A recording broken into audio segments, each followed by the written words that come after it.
हम लोग श्रीमद् भागवतम के तीसरे स्कंद के 9वें अध्याय के 24वें श्लोक को पढ़ रहे हैं।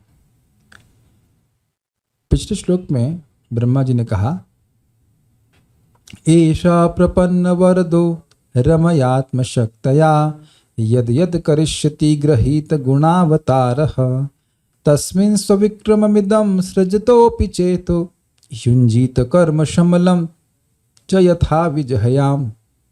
एष प्रपन्न वरदो, ये भगवान जो अपने शरणागतों को सब प्रकार के वर प्रदान करने वाले हैं, जो रमया आत्मशक्ति, अपनी शक्ति रमा अर्थात लक्ष्मी जी के साथ यद यद करिष्यति, जो जो कार्य करेंगे, ग्रहित गुणावतार, भक्त वात्सल्य आदि गुणों से युक्त होकर के जो जो अवतार ग्रहण करेंगे और जो जो कार्य करेंगे, तस्मिन उन कार्यों में युंजीता, ये भगवान मुझे मेरे चेतहा युंजीता, मेरे चित्त को युंजित करें, मतलब नियोजित करें। मेरा मन न भी कर रहा हो लेकिन जबरदस्ती लगा दे। जबरदस्ती का मतलब समझ रहे हैं, अपने लीला कथा का आकर्षण इतना प्रस्तुत कर दे कि मेरा मन वहीं रमण करता रहे। तो अब कहते हैं, आप कैसे हैं, ऐसा प्रार्थना आप क्यों कर रहे हैं, कुछ दिक्कत है क्या? तो कहते हैं, स्व विक्रम इदम सृजतो अपि। स्व मतलब अपने स्वामी भगवान विष्णु के विक्रम अर्थात प्रभाव से और आदेश से इदम इस जगत की सृजन करने वाला होता हुआ भी, मतलब इतना कठिन कार्य करता होता हुआ भी भगवान आपकी संकल्प से, आपकी इच्छा से मेरा मन आपके लीला कथा में ही युंजित अर्थात नियुक्त रहे, नियोजित रहे, लगा रहे, वहां से हटे नहीं। अब ये बात बिल्कुल अजीब सी लगती है। क्यों अजीब सी लगती है पता नहीं आप लोगों को। शशिकांत शर्मा प्रभु समझ सकते हैं। जब आप फार्म मैनेज कर रहे थे अकेले, तो जब खेतों के बारे में मैनेज कर रहे हैं, ये सब कर रहे हैं, वो सब कर रहे हैं, तो क्या अब वहां पे भागवतम के श्लोक को याद करना आसान होता है कि मुश्किल होता है? आप मेरे ख्याल से मेरी बात को बिल्कुल आसानी समझ रहे हैं। दूसरे प्रभु जी हमारे मदन मोहन प्रभु जब ऑफिस जाते हैं तो भागवत के श्लोक याद रहते हैं क्या? वहां डिस्कशन चल रहा हो, मेरे ख्याल से अब सिविल इंजीनियरिंग में है, मान लीजिए, नहीं है ना, सिविल इंजीनियरिंग याद है, सिविल इंजीनियरिंग में वहां जाके मान लीजिए कोई पुल बनवा रहे हैं, रोड बनवा रहे हैं, अरे भैया वो डामर गिराना, ये करवाना होगा, तो वहां डामर बोलेंगे कि भागवत बोलेंगे? बड़े अच्छी बात है, दो लोग यहाँ दिखे हमको जो सृष्टि कार्य में ही लगे रहते थे। अभी मुझे शायद शशिकांत प्रभु उतना मैनेजमेंट नहीं कर रहे हैं, Krishna's mercy, you are not so much into management, little bit lesser management, अभी कंसल्टेंसी में। लेकिन उस समय तो खूब फार्म में देखा था प्रभु जी के पांव सूजे हुए थे, फिर लगे पड़े सेवा किए जा रहे हैं। तो उस मैनेजमेंट में कहाँ भागवत याद आती? आप ऐसे नहीं कर सकते याद आती, बहुत मुश्किल होता है, बहुत मुश्किल होता है। मैं खुद जब मैनेजमेंट में फंसा हुआ था, मतलब फंसा तो नहीं कहना चाहिए, भगवान ने सेवा में लगाया हुआ था, लेकिन भगवान के आयोजन से सेवा में लगे रहते हैं। लेकिन उस टाइम में भागवत को ऐसे एक शब्द को समझ पाना, उसका स्मरण कर पाना, श्लोकों को याद कर पाना, ये तो भूल जाइए, मतलब होता नहीं है। तो सोचिए हम लोग छोटे छोटे सृष्टि के कार्य करते हैं, उसमें कितनी दिक्कत होती है। और चलिए जो माताएं किसी बच्चे को जन्म दे दिया, फिर वो भागवत कितना याद करेंगे? अब बच्चे, एक बच्चे की सृष्टि करी है, वही पूरा इंगेज कर देता है, इसको दूध पिलाना है, इसको खिलाना है, इसकी नैपी चेंज करना, ये कितने झंझट हो जाते हैं, है ना? और अगर 2 हो जाए, 3 हो जाए, 4 हो जाए। हमारे योगेश प्रभु, आप फिर बिजनेस करते हैं, अब बिजनेस की ट्रांजैक्शन हुए तो उसमें कहाँ भागवत याद आती है? अरे यह भी याद नहीं आता होगा कि कल क्या पढ़ाया, इसलिए मुझे रोज याद कराना पड़ता है, इसलिए याद करना पड़ता है कि कल ये पढ़ाया तो आज ये पढ़ा रहा हूँ, है कि नहीं? ईमानदारी से बताइए किसको याद रहता है कि कल क्या पढ़ाया था? कुछ याद नहीं रहता। जितना पढ़ा है वो भी याद, समझ में बहुत बड़ी बात है, सब भूल जाते हैं कि क्या बात कर रहे थे। ठीक है? तो आप बताइए, हम लोग थोड़े थोड़े काम है। अच्छा, कोई यहाँ किसी का पोर्टफोलियो ब्रह्मा का तो नहीं? यहाँ पे कोई ब्रह्मा जी आके बैठ गए वहां पे गलती से? अब ब्रह्मा में से कोई है नहीं। तो इतना विचित्र, इतना बड़ा कार्य कर रहे हैं, स्वाभाविक तो है, संभावना तो यही है कि वो भूल जाए। आप इधर बैठ सकते हैं प्रभु, कंफर्टेबल क्या ऐसे कर लीजिए, अगर लोग खाली बैठे। आज देवताओं की, देवी देवता की सीट खाली है। घर में कहीं झगड़ा हो गया हो तब आप भागवत याद कर पाते हैं? अच्छा प्लीज अगेन अ क्वेश्चन, घर में कभी झगड़ा हो जाए तो कितने लोगों को भागवतम याद आती है?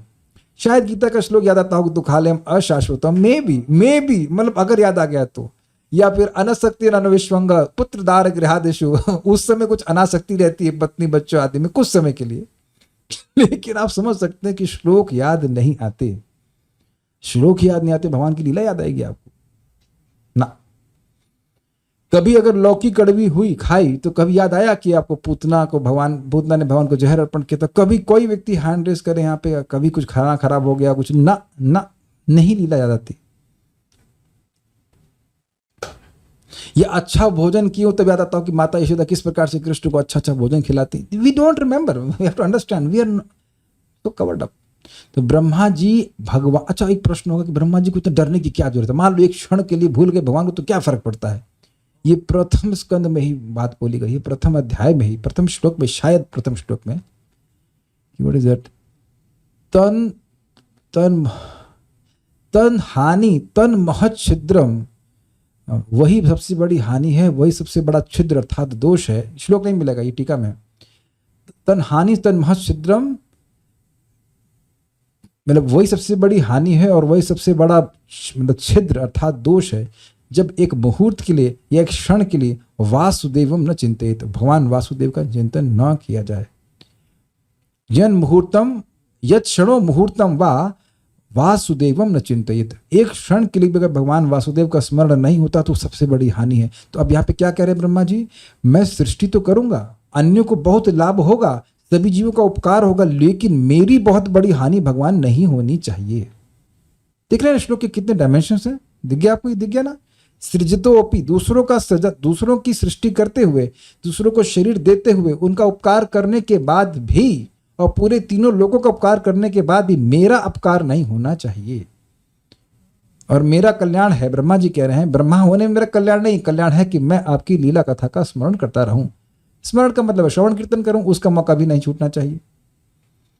तो आप कहेंगे कैसे करेंगे भाई? ये कैसे करेंगे?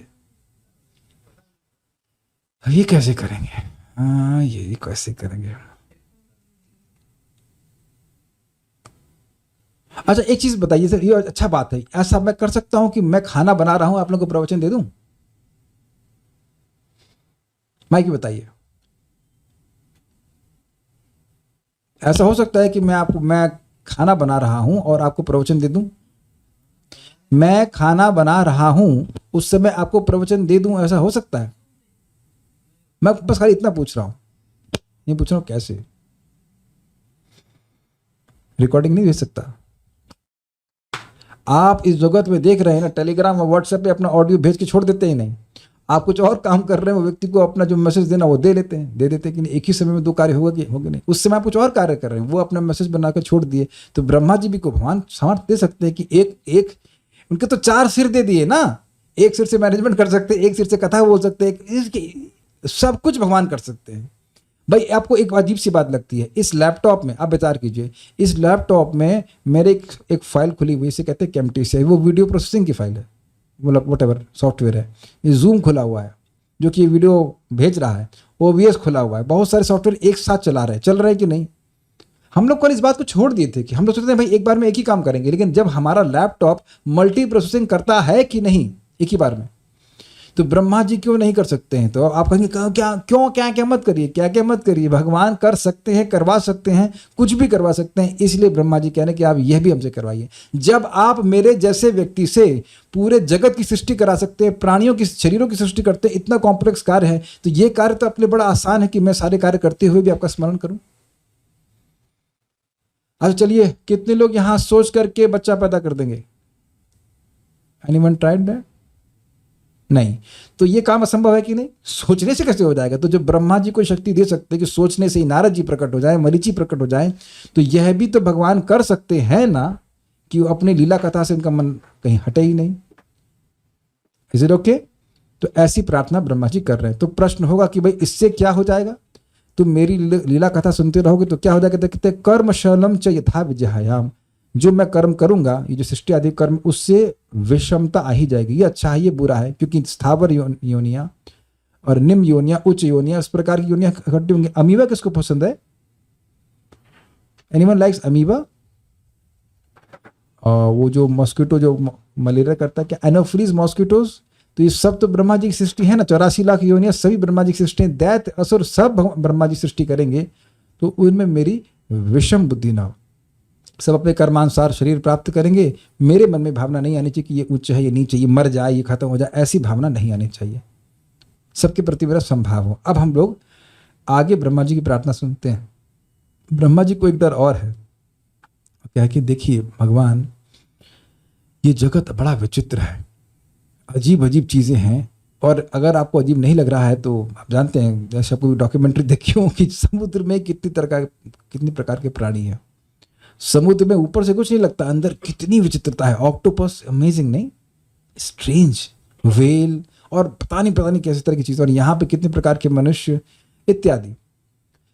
और ये केवल पृथ्वी की विविधता है। अब स्वर्ग लोक में क्या होता है हम तो धारणा भी नहीं कर सकते। एक वहाँ पे बताया जाएगा 5वें स्कंद में कि एक स्थान है जहाँ पे जामुन इतना बड़ा है कि वो टूटता है तो उसे जूस बन के जूस की नदियाँ बन जाती हैं। अगर अरे फेंक रहे हैं भैया, मैं वो जामुन मैं थोड़ा फेंक रहा हूँ। भागवत में वर्णन है, सृष्टि ब्रह्मा जी की है ना। Is it not amazing? तो अब ये सारी सृष्टि करते हुए कार्य किसका कर रहे हैं? ये ब्राह्मण का कार्य है। ब्राह्मण का कार्य है यजन, याजन, पठन, पाठन, दान, प्रतिग्रह। और पहले ब्राह्मण है ब्रह्मा जी। इसको बतलाइए। हाँ, तो ब्राह्मण का कार्य छोड़ करके इंजीनियर का काम कर रहे हैं। तो ब्राह्मण का कार्य भूलने का काम संभावना है कि नहीं है? मेरा बात समझ रहे हैं कि नहीं? ब्राह्मण का काम नहीं कंस्ट्रक्शन का, तो यहां उन्हें कंस्ट्रक्शन का काम दिया जा रहा है। शरीर का कंस्ट्रक्शन कहें या कुछ भी करें, तो सृष्टि का कार्य जो है उससे उनका ब्राह्मणत्व तो नष्ट हो जाएगा, इसका उनको भय है। तो कह रहे हैं कि ऐसा सृष्टि में लगे होने पर भी भगवान मुझे वेद की जो वाणी है वह भूली ना जाए, मैं उसको भूलूं नहीं। Is it okay? वो कहते हैं क्यों? क्योंकि इस वेद वाणी का वेद का अभ्यास करके ही मुझे ब्राह्मणत्व प्राप्त हुआ। सबसे बड़े ब्राह्मण हैं ब्रह्मा जी। इनका शरीर बुद्धि का बना, तो मेरी बुद्धि जब सृष्टि में लग गई तो वो ब्राह्मण का कार्य नहीं है। तो मेरी उस गुणावतार हूं तो मुझे करना पड़ेगा, रजोगुण के अवतार हैं, लेकिन उस सृष्टि के कार्य को करने से मेरा ब्राह्मणत्व नष्ट नहीं हो। ये श्लोक का थीम है। क्या सब लोग समझ गए? अगर कोई, मैं क्लियर बोल रहा हूं, मान लीजिए कोई शर्मा है, त्यागी है और सब कुछ एक्सेप्ट कर रहा है फॉर एग्जाम्पल, मतलब जो भी साइड आपका टाइटल है, त्यागी है, भरद्वाज है, जो कुछ भी है, तो उसको अगर आप ऐसे सुनेंगे भाई सो एंड सो भरद्वाज, तो आप क्या सोचेंगे? ऋषि, ब्राह्मण। मान लीजिए ये शब्द भरद्वाज शब्द किसी पुराण में पढ़ते हैं तो आप सोचेंगे वो इंजीनियरिंग कर रहा था। इस एंगल से देखिए, अगर आप ये सुनते हैं कि ये अमुक वटेवर गौतम ऋषि तो ऋषि हो गए, मैं कहता हूँ कि ये अमुक ऋषि देन भरद्वाज, तो आप क्या सोचेंगे बताइए? या कहेंगे कि वो जो भी आप मतलब ब्राह्मण का उसको सबटाइटल बोलते हैं, नहीं सरनेम लगा हुआ है, तो आपके मन में यही है कि हाँ तो ये तो तपस्या करते होंगे, शास्त्र अध्ययन करते होंगे। अग्रीड, यानी ब्राह्मण के वो कार्य करते होंगे।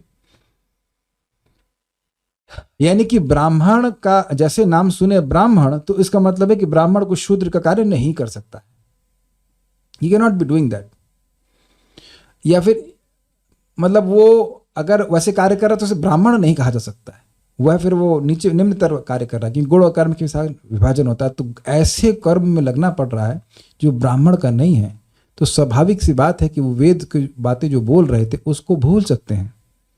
अब कहेंगे ऐसे कैसे भूल जाएंगे? देखिए, शास्त्र का ये स्वरूप है कि अभ्यास नहीं करते हैं तो भूल जाते हैं, अभ्यास करे रहते हैं तो मुख पे चढ़ा रहता है।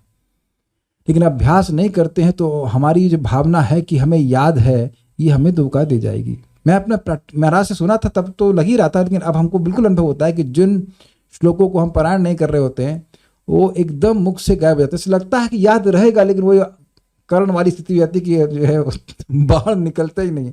फिर हेल्प लेनी पड़ती है आप लोग कि वहां देखो प्रथम स्कंद में क्या था, इसको चला दे। शास्त्र का अभ्यास नहीं करेंगे तो गायब हो जाएगी बात।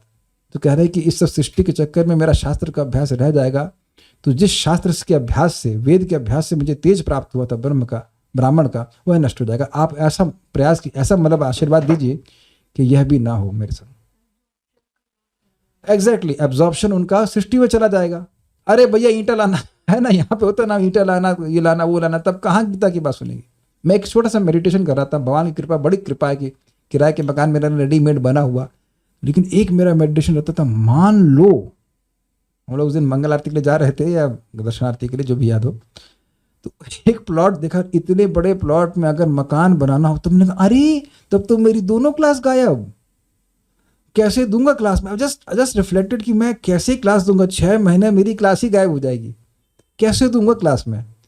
क्योंकि मुझे याद है हमारे लखनऊ वाले, हमारे नहीं, जिस घर में हम रहे थे लखनऊ के, उसमें ऊपर का मकान बना था, हमें थोड़ी देर के लिए सेवा दी गई थी, पानी मारो, वो ये करो करो। हम बहुत चिड़ मस्ती थे, हम सब नहीं कर सकते उस टाइम भी। आप लोग मेरी बात समझ पा रहे हैं? जो लोग बच्चे लोग अपने घर में, अपने पापा वाले घर में रह रहे हैं, तो आपको पता नहीं कि आपके पापा ने कितने खून पसीने से उस मकान को बनाया। बड़ी परिश्रम होता है, बहुत परिश्रम होता है कि नहीं? उस टाइम कहीं गीता पढ़िए, और ये गीता कैसे पढ़ेंगे भाई, बड़ा मुश्किल होता है। समझ गए ना बात? तो मेरी वाणी उधर उलझे नहीं, ऐसा वो कहते हैं, ऐसा आशीर्वाद मांग रहे हैं। और एक इंटरेस्टिंग बात है, आप लोग सोच रहे हैं अरे बना के छुट्टी करो भैया, इनका तो रोज का गेम है। आप लोग एक बार मकान बना लेते हैं तो पूरा जीवन के लिए बनता है, अग्रीड। और सोचिए, सुबह बनाए शाम खत्म, सुबह बनाए रात में खत्म, सुबह बनाए रात में खत्म, तब परेशान नहीं हो जाएंगे? अगर हम अपना मकान बनाए सुबह और फिर शाम को खत्म, फिर अगले दिन फिर सुबह बनाओ, तो फिर तो आप चिढ़ जाएंगे ना यार, रोज कंस्ट्रक्शन करना है तो हम शास्त्र कब पढ़ेंगे। ये मैं सोच रहा था कि भाई 6 महीने चलो हम मकान बनाएंगे, एक मन में आया विचार, हम करने वाले नहीं, 6 महीने लगेगा बना लेंगे, फिर आराम से अपना रहेंगे और अपना उसके बाद कोई दुख नहीं होगा, ऐसा सोचते हैं लोग, और उसके अपने आराम से घर में रहेंगे, भजन करेंगे। लेकिन ब्रह्मा जी के संग दिक्कत है ना, ब्रह्मा जी के संग तो हर दिन का काम है ये, तो हर दिन ही कंस्ट्रक्शन करते रहेंगे तो मेरा वो वेद ज्ञान गायब कि नहीं गायब? कितना बढ़िया श्लोक है ना, इस एंगल से देखिए। अपनी दुनिया में जाइए ना, 12 घंटे आप, हाँ हमारे क्या नाम से राजेश प्रभु हैं, आपके घर में तो रिफॉर्मेशन हो रहा था, रिफॉर्मेशन ट्रांसफॉर्मेशन हो रहा था, कंस्ट्रक्शन भी नहीं हो रहा था। कितनी दिक्कत आ रही थी, है कि नहीं? वो दूसरे घर में जाओ, एडजस्ट करो, ये करो वो करो। तो घर में कुछ रिपेयर होता है तब इतना झमेला, और सोचो कि जो रिपेयर करा था, मतलब पूरा घर समाप्त, उसके बाद फिर सुबह बनाओ, फिर शाम को खत्म समाप्त। This is amazing. Brahma ji के रेफरेंस में तो उनका एक ही दिन है ना, तो कहने भाई ये तो रोज का झमेला है, आप ऐसा मत करिए कि हमें श्रवण कीर्तन करने का मौका ही छूट जाए। Can you imagine a life like this, कि आपको सुबह से कंस्ट्रक्शन चालू, उसके बाद रात में जो भी कंस्ट्रक्शन किया सब समाप्त, उसके बाद फिर सुबह कंस्ट्रक्शन चालू, फिर शाम को समाप्त। तो it's not a good idea to be Brahma ji बनना कोई खास अच्छा आइडिया नहीं है। व्हाट डू यू से? बहुत बड़ी तपस्या है, और हर दिन सुबह तपस्या करो, पूरी जिंदगी भर ऐसे करो। तो कह रहे कि जो कुछ भी हो भगवान, मेरा वेदाभ्यास समाप्त नहीं होना चाहिए। चलिए मेरे पीछे बोलिए। नाभि हृदादिह सताम्बोसि, सॉरी, नाभि हृदादिह सतोम्भसि यस्य पुंसो विज्ञान शक्तिरहमासमनंत शक्तेः। नाभि हृदादिह सतोम्भसि यस्य पुंसो विज्ञान शक्तिरहमासमनंत शक्तेः। रूपं विचित्रमिदमस्य विवृण्वतो मे मारीरिष्ट निगमस्य गिरां विसर्गः। रूपं विचित्रमिदमस्य विवृण्वतो मे मारीरिशिष्ट निगमस्य गिरां विसर्गः। नाभि हृदादिह सताम्भसि यस्य पुंसो विज्ञान शक्तिरहमासमनंत शक्तेः। नाभि हृदादिह सतोम्भसि यस्य पुंसो विज्ञान शक्तिरहमासमनंत शक्तेः। रूपं विचित्रमिदमस्य विवृण्वतो मे मारीरिष्ट नगमस्य विगिरां विसर्गः। रूपं विचित्रमिदमस्य विवृण्वतो मे मारीरिशिष्ट निगमस्य गिरां विसर्गः। नाभि हृदादिह सतोम्भसि यस्य पुंसो विज्ञान शक्तिरहमासमनंत शक्तेः।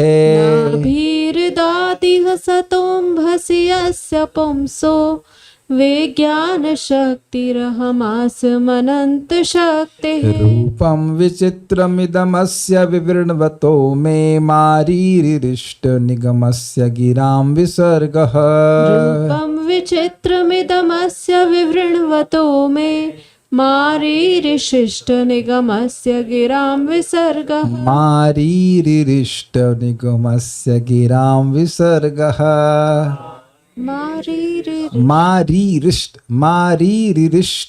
मारीरिशिष्ट एक्चुअली मिस्टेक हो गया है। मारीरिशिष्ट रिशिष्ट नहीं है, मारीरिशिष्ट मारीरिशिष्ट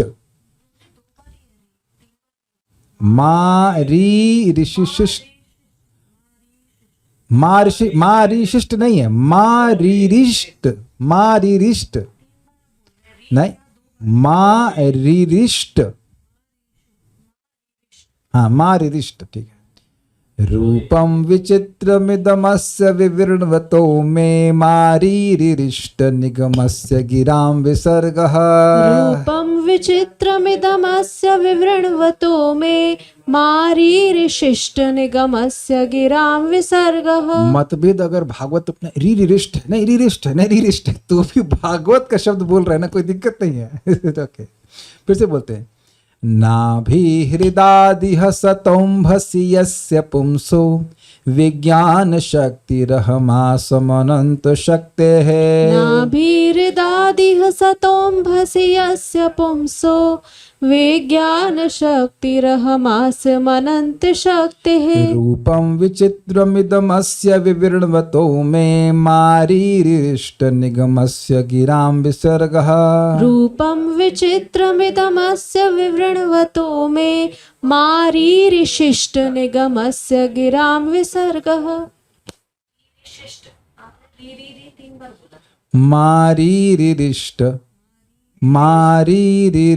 मारीरिष्ट, हाँ तीन हो रहा, सॉरी गलत हो गया। मारीरिशिष्ट निगमस्य गिरां, गलती हो रही भाई, देखिए वो आदत हो गई ना अपना ही उच्चारण न सुनने की जप में तो वही गलती कर रहा है। रूपम विचित्रमिदमस्य विवृण्वतो मे मारीरिशिष्ट निगमस्य गिरां विसर्गः रूपं विचित्रमिदमस्य विवृण्वतो मे मारीरिशिष्ट निगमस्य गिरां विसर्ग। मारी आप री खा जा रहे हैं और मैं री एक्स्ट्रा ऐड कर दे रहा हूँ, तो दोनों को ऐड करके आप तो समझ ले। आप री ड्रॉप कर रहे हैं, मैं री ऐड कर रहा हूँ, तो मिला करके उसको आप लिख लेंगे तो आ जाएगा। अच्छा दो बार बोला, चलिए झगड़ा कर लेते इसमें। फिर से बोलते। रूपम विचित्रमिदमस्य विवृण्वतो मे मारीरिशिष्ट निगमस्य गिरां विसर्गः रूपं विचित्रमिदमस्य विवृण्वतो मे नहीं विवरण में गड़बड़ हो गया। रूपं विचित्रमिदमस्य विवृण्वतो मे मारीरिशिष्ट निगमस्य गिरां विसर्गः। ठीक है, सब लोग समझ गए। कोर्ट केस में जाने की जरूरत नहीं है। ठीक है भगवान, दो दो दो तीन तीन तीन। माता जी कह रही हैं, माता जी को ठीक है, हम तो कभी माता जी को गलत कहे ही नहीं। She is always right, is it not? ठीक है, हाँ दो बार। कैची श्रेष्ठ। ओके, अनुवाद। देख रहे हैं भागवत में अगर कोई विरोध भी तब भी आनंद में है, ये भगवान का संपर्क है ना। ठीक है, भगवान की शक्तियां असंख्य हैं। जब वे प्रलय जल में लेटे रहते हैं तो उस नाभि रूप झील से जिसमें कमल खिलता है, मैं समग्र विश्व शक्ति के रूप में उत्पन्न होता हूं। इस समय मैं विराट जगत, इसमें क्या बात स्पेशल आई? देखिए, अगर कोई व्यक्ति सो रहा हो तो उससे आप कौन सा कार्य करने की उम्मीद करते हैं? तो राजेश प्रभु कहते हैं कोई कार्य करने की उम्मीद नहीं करते हैं। गलत। सोना भी तो कार्य है। जो सोने के अलावा आप कोई कार्य करने की उम्मीद नहीं करें। एक और कर सकते हैं, खराटा मारने की, बस। सब वो तो सपना देख लेगा, लेकिन वो कोई बच्चा जन्म करते हुए बच्चा आगे सृष्टि करता हो जाए, ये सब कैसे हो सकता है? Not possible. तो इसीलिए कह रहे हैं अनंत शक्ति। वह बाह्य रूप से दिख रहा है, सो रहे हैं, फिर भी क्योंकि उनकी अनंत शक्तियां हैं, केवल वो अपनी एक शक्ति से सो रहे हैं, अपनी शक्ति से सो रहे हैं, और दूसरी शक्ति उनकी कार्य कर रही है, जो कि ब्रह्मा जी को विज्ञान शक्ति के रूप में प्रकट कर रही है। तो इस प्रकार से ब्रह्मा जी कहते हैं। देख रहे हैं कि श्लोक में कितने सुंदर बातें हैं। एक शब्द में, इस समय मैं विराट जगत के रूप में उनकी विविध शक्तियों को उद्घाटित करने में लगा हुआ हूँ, मतलब प्रकट करने में लगा हुआ हूँ। इसलिए मैं प्रार्थना करता हूँ कि अपने भौतिक कार्यों को करते समय मैं वैदिक स्तुतियों की ध्वनि से कहीं विचलित ना हो जाऊं। इस समझ में आया, वैदिक स्तुतियों को भूल ना जाऊं। जैसे देखिए 2.41 क्या है, 2.40 तो शायद याद होगा, नेहा विक्रमनाशस्ति प्रत्यवायु न विद्यते स्वल्पमस्य धर्मस्य त्रायते महत्व। तो अब यहाँ के ब्रह्मा जो हैं वो अपना स्मार्टफोन निकालना शुरू कर दिए। यही है हमारी ब्रह्मत्व। तो अब आप समझ गए। तो यहाँ पे एक और ब्रह्मा प्रकट हो, कहते हैं हाँ व्यवसायत्मिका होते। अब ब्रह्मा जी भी आपकी तरह स्मार्टफोन लेके घूमे। तो अब देखिए एक भक्त ने यहाँ बोल दिया कि व्यवसायत्मिका। अब हमको नहीं पता कि ये श्लोक वो अपने स्मार्टफोन से देखे या अपने नहीं प्रभु जी, हम लोग ब्रह्मा के वंशज है, हम सब बुद्धि से बोलते, ठीक है। तो व्यवसायत्मिका बुद्धि रे कहा कुरुनंदना बहुशाखा ही बुद्ध ही व्यवसाय ना। देखिए अब ईमानदारी की बात बोल रहा हूँ, यह श्लोक मैं आप लोग ने बस खाली इतना बोला व्यवसायत्मिका तो मेरे दिमाग में आ गया, लेकिन ईमानदारी की बात बोल रहा हूँ 2.41 मुझे याद नहीं था। ऐसे 2.41 क्या याद नहीं है, तो मेरी बुद्धि से देखा जाए तो श्लोक विचलित हो गया। अब आप ये बताइए श्लोक में शिक्षा है कि नहीं, इस श्लोक में शिक्षा है कि नहीं। व्यवसायत्मिका बुद्धि रे कहा कुरुनंदना बहुशाखा अनंताश्च बुद्धि व्यवसाय ना। मैं श्लोक की व्याख्या नहीं कर रहा हूं, जो लोग समझ रहे हैं मैं उसकी बात कर रहा हूं। अगर हमें श्लोक ही याद नहीं है उसकी शिक्षा कैसे याद रहेगी। तो जब श्लोक ही गायब तो फिर शिक्षा भी गायब। जैसे मान लीजिए कुछ डॉक्टर ने पर्चा दिया आपको, अब वही याद नहीं है कि उसमें लिखा क्या था, तो कैसे याद रहेगा कि दवा कैसे लेनी है। तो वेद के खाली श्लोक याद रहने की बात नहीं, लेकिन याद रहने का मतलब है कि वो शिक्षा अपने मन में बनी रहेगी। जैसे एक भक्त ने, बहुत अच्छे भक्त हैं और उनको बहुत श्रवण कीर्तन में रुचि है, तो कह रहे थे एक बार बहुत भोलेपन में प्रश्न किए कि क्या श्रवण कीर्तन से भगवान मिल जाएंगे, जबकि हम लोग खूब गवाते थे शृण्वन्ति गायन्ति गृह्णन्त भीक्ष्णशः स्मरन्ति नन्दन्ति तवे हितं जना तएव पश्यन्ति अचिरेण तावकं भव प्रवाह परमं पदाम्बुजम। ये हम लोग बार बार क्यों याद रखते हैं, याद करने का प्रयास क्यों करते हैं, ताकि हमारे मन हमारी बुद्धि इस श्लोक से विचलित न हो। मतलब श्लोक तो याद रहे और हमारा जीवन भी इसके अनुसार हम चलाने का प्रयास कर सके। एक भक्त अभी मुझे दिख रहे हैं तो वो कहते हैं भागवत पढ़ रहे हैं, हम हेल्प भी करते हैं, क्या भगवान रेसिप्रोकेट करेंगे। अरे भाई साहब, ये भागवतम सुनने से बोलने से तो भगवान अपने आप को देंगे, तो आपकी इच्छाओं को पूर्ति नहीं करेंगे। तो अब तक क्यों इच्छा नहीं पूर्ति करेगी, क्योंकि वो बता रहे हैं आपको कि वो आपके ऑर्डर कैरियर नहीं है। ये भी तो भागवत में सुना ना, अपने स्वराट है, वो भक्त वत्सल हैं लेकिन स्वराट भी हैं। अगर मेरा हितकारी होगा तो वो नहीं देने वाले। फायर कम कर लीजिए, he will definitely be do what is good for us. मैं कोई कटाक्ष नहीं कर रहा हूं, मैं खाली बोल रहा हूं कि हम सभी लोग श्लोकों को भूल जाते हैं। अच्छा लगा था एक भक्त, मैं बहुत व्याख्या नहीं कर रहा हूं, बस इतनी बात बोल रहा हूं कि दुनियादारी की बातें करते हुए हमारी दृष्टि भी दुनियादारी वाली हो जाती है। तो जब शास्त्र से हम विचलित हो जाते हैं, होता है कि नहीं। तो अब जब बार बार भगवान की बात सुनते हैं, उसका अभ्यास रहता है, तो वो बात हमारे चित्त पे छाई रहती है। मेरे ख्याल से सभी भक्त लोग इस बात को अनुभव करते होंगे कि दिन में जो कुछ भी हुआ हो, शाम को अगर आप भागवतम को सुनते हैं तो आपका चित्त में कुछ परिवर्तन आता है। वापस चित्त आपका शास्त्र के अनुसार, भागवत के अनुसार स्थिर हो जाता है, अलाइन हो जाता है। वुड से इंग्लिश में अलाइन समझते हैं, ये उसकी अलाइन को मैं हिंदी में नहीं अनुवाद कर सकता, आप समझ गए इसका क्या अर्थ है। जो हमारी सोच है कि ये ठीक है या ये होगा वो होगा, उसकी बजाय हम शास्त्र के अनुसार समझते हैं, है कि नहीं, ठीक है ना। तो कहने की ये सब बातें होंगी, इतने टंटे होंगे, टंटे समझते हैं आप, टंटे मीन्स इतने झमेले होंगे, तो वो सब उस राग द्वेष पे फंस करके मैं भूल सकता हूँ, भूल ही जाऊंगा। इसलिए इससे मुझे बचाइए आप। मेरा ब्राह्मणत्व नष्ट नहीं होना चाहिए। अंबसी जल के मध्य सतह शयन कर रहे यस्य अनंत शक्ति है पुंसः। जिन अनंत शक्तिमान परम पुरुष के नाभि हृदात, नाभि रूपी झील से इह मतलब इस कल्प में, इस दिन में विज्ञान शक्ति। अब इसका क्या अर्थ है बताता हूं। विज्ञान शक्ति मतलब महतत्वात्मक चित्त का अभिमानी। अब इसका मतलब देखिए, सोच रहा क्या है, समझने का प्रयास कीजिए। विज्ञानमय पुरुष समझाता है आपको, अन्नमय कोश, प्राणमय कोश, मनोमय कोश, विज्ञानमय कोश और आनंदमय कोश पुरुष भी कहते हैं। तो ये अन्नमय पुरुष होगा जो आपको ये दिख रहा है, ये शरीर, ठीक है। इसके बाहर होता है प्राणमय कोश। बाहर ये कह सकते हैं एक्सटर्नल टू इट इज प्राणमय कोश, जिसे आप एनर्जी बॉडी कहते हैं। ये हम लोग छांदोग्य उपनिषद में पढ़ते हैं, तो वहाँ से समझाया जाता है। इसको समझ लीजिए, आपकी हेल्थ के लिए भी अच्छा है। हम लोग कई बार आपको बता रहा हूँ प्राणायाम करो, ये करो, वो करो, क्योंकि आपको पता है, आप माने या ना माने, आपका प्राणमय कोश है, दिस कॉल्ड एनर्जी बॉडी, और उसी में आपके सारे एनर्जी चैनल्स होते हैं। उसके अनुसार हमारा शरीर कार्य करता है, प्राण से हमारा शरीर कार्य करता है। उसमें अगर डिस्टर्बेंस होता है तो उसी से हमारे शरीर में रोग आते हैं। इसे है प्राणमय कोश कहलाता है। उससे सूक्ष्म है मनोमय कोश। कोश को ऐसे समझिए जैसे हमारा ड्रेस होता है, जैसे मैंने कुर्ता पहना है, कुर्ता के ऊपर कुछ और स्वेटर पहन लूँ, और कुछ पहन लूँ, इस तरह से। तो ये उससे परे हुआ मनोमय कोश, और उससे परे हुआ या मनोमय पुरुष कह लीजिए, जो भी कह लीजिए, उसके परे है विज्ञानमय पुरुष, जो कि कॉन्शियसनेस से युक्त है, और वो है आत्मा। समझ में आ गया विज्ञान में पुरुष। और आनंदमय पुरुष कौन है? परमात्मा भगवान श्री कृष्ण। ये है सिस्टम। अन्नमय, प्राणमय, मनोमय। मनोमय मतलब अन्न से बना हुआ, ये शरीर अन्न से बना हुआ है। प्राणमय मतलब प्राण से बना हुआ, ये सब आत्मा नहीं है। मनोमय मतलब मन से बना हुआ सूक्ष्म शरीर, और उससे परे है विज्ञानमय।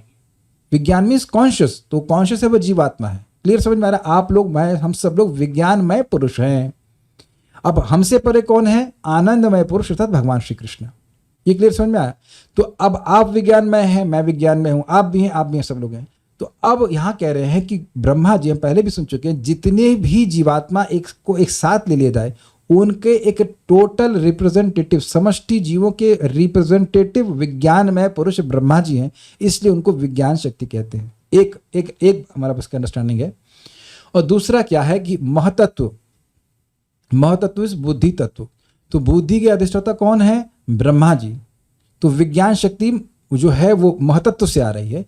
इसका एक फंक्शन है विज्ञान। हम लोग बहुत पहले पढ़े थे, दूसरे स्कंद में, तीसरे स्कंद में पढ़े, तीसरे स्कंद में पढ़ चुके हैं। विज्ञान शक्ति, यस, उसमें आया था, महतत्व में था। तो उसके, उस बुद्धि के अधिष्ठाता हैं ब्रह्मा जी। तो उसलिए कहते हैं कि वह विज्ञान शक्ति है। बेसिकली कहने का मतलब है कि मैं बुद्धि का प्रिसाइडिंग डेटी हूं।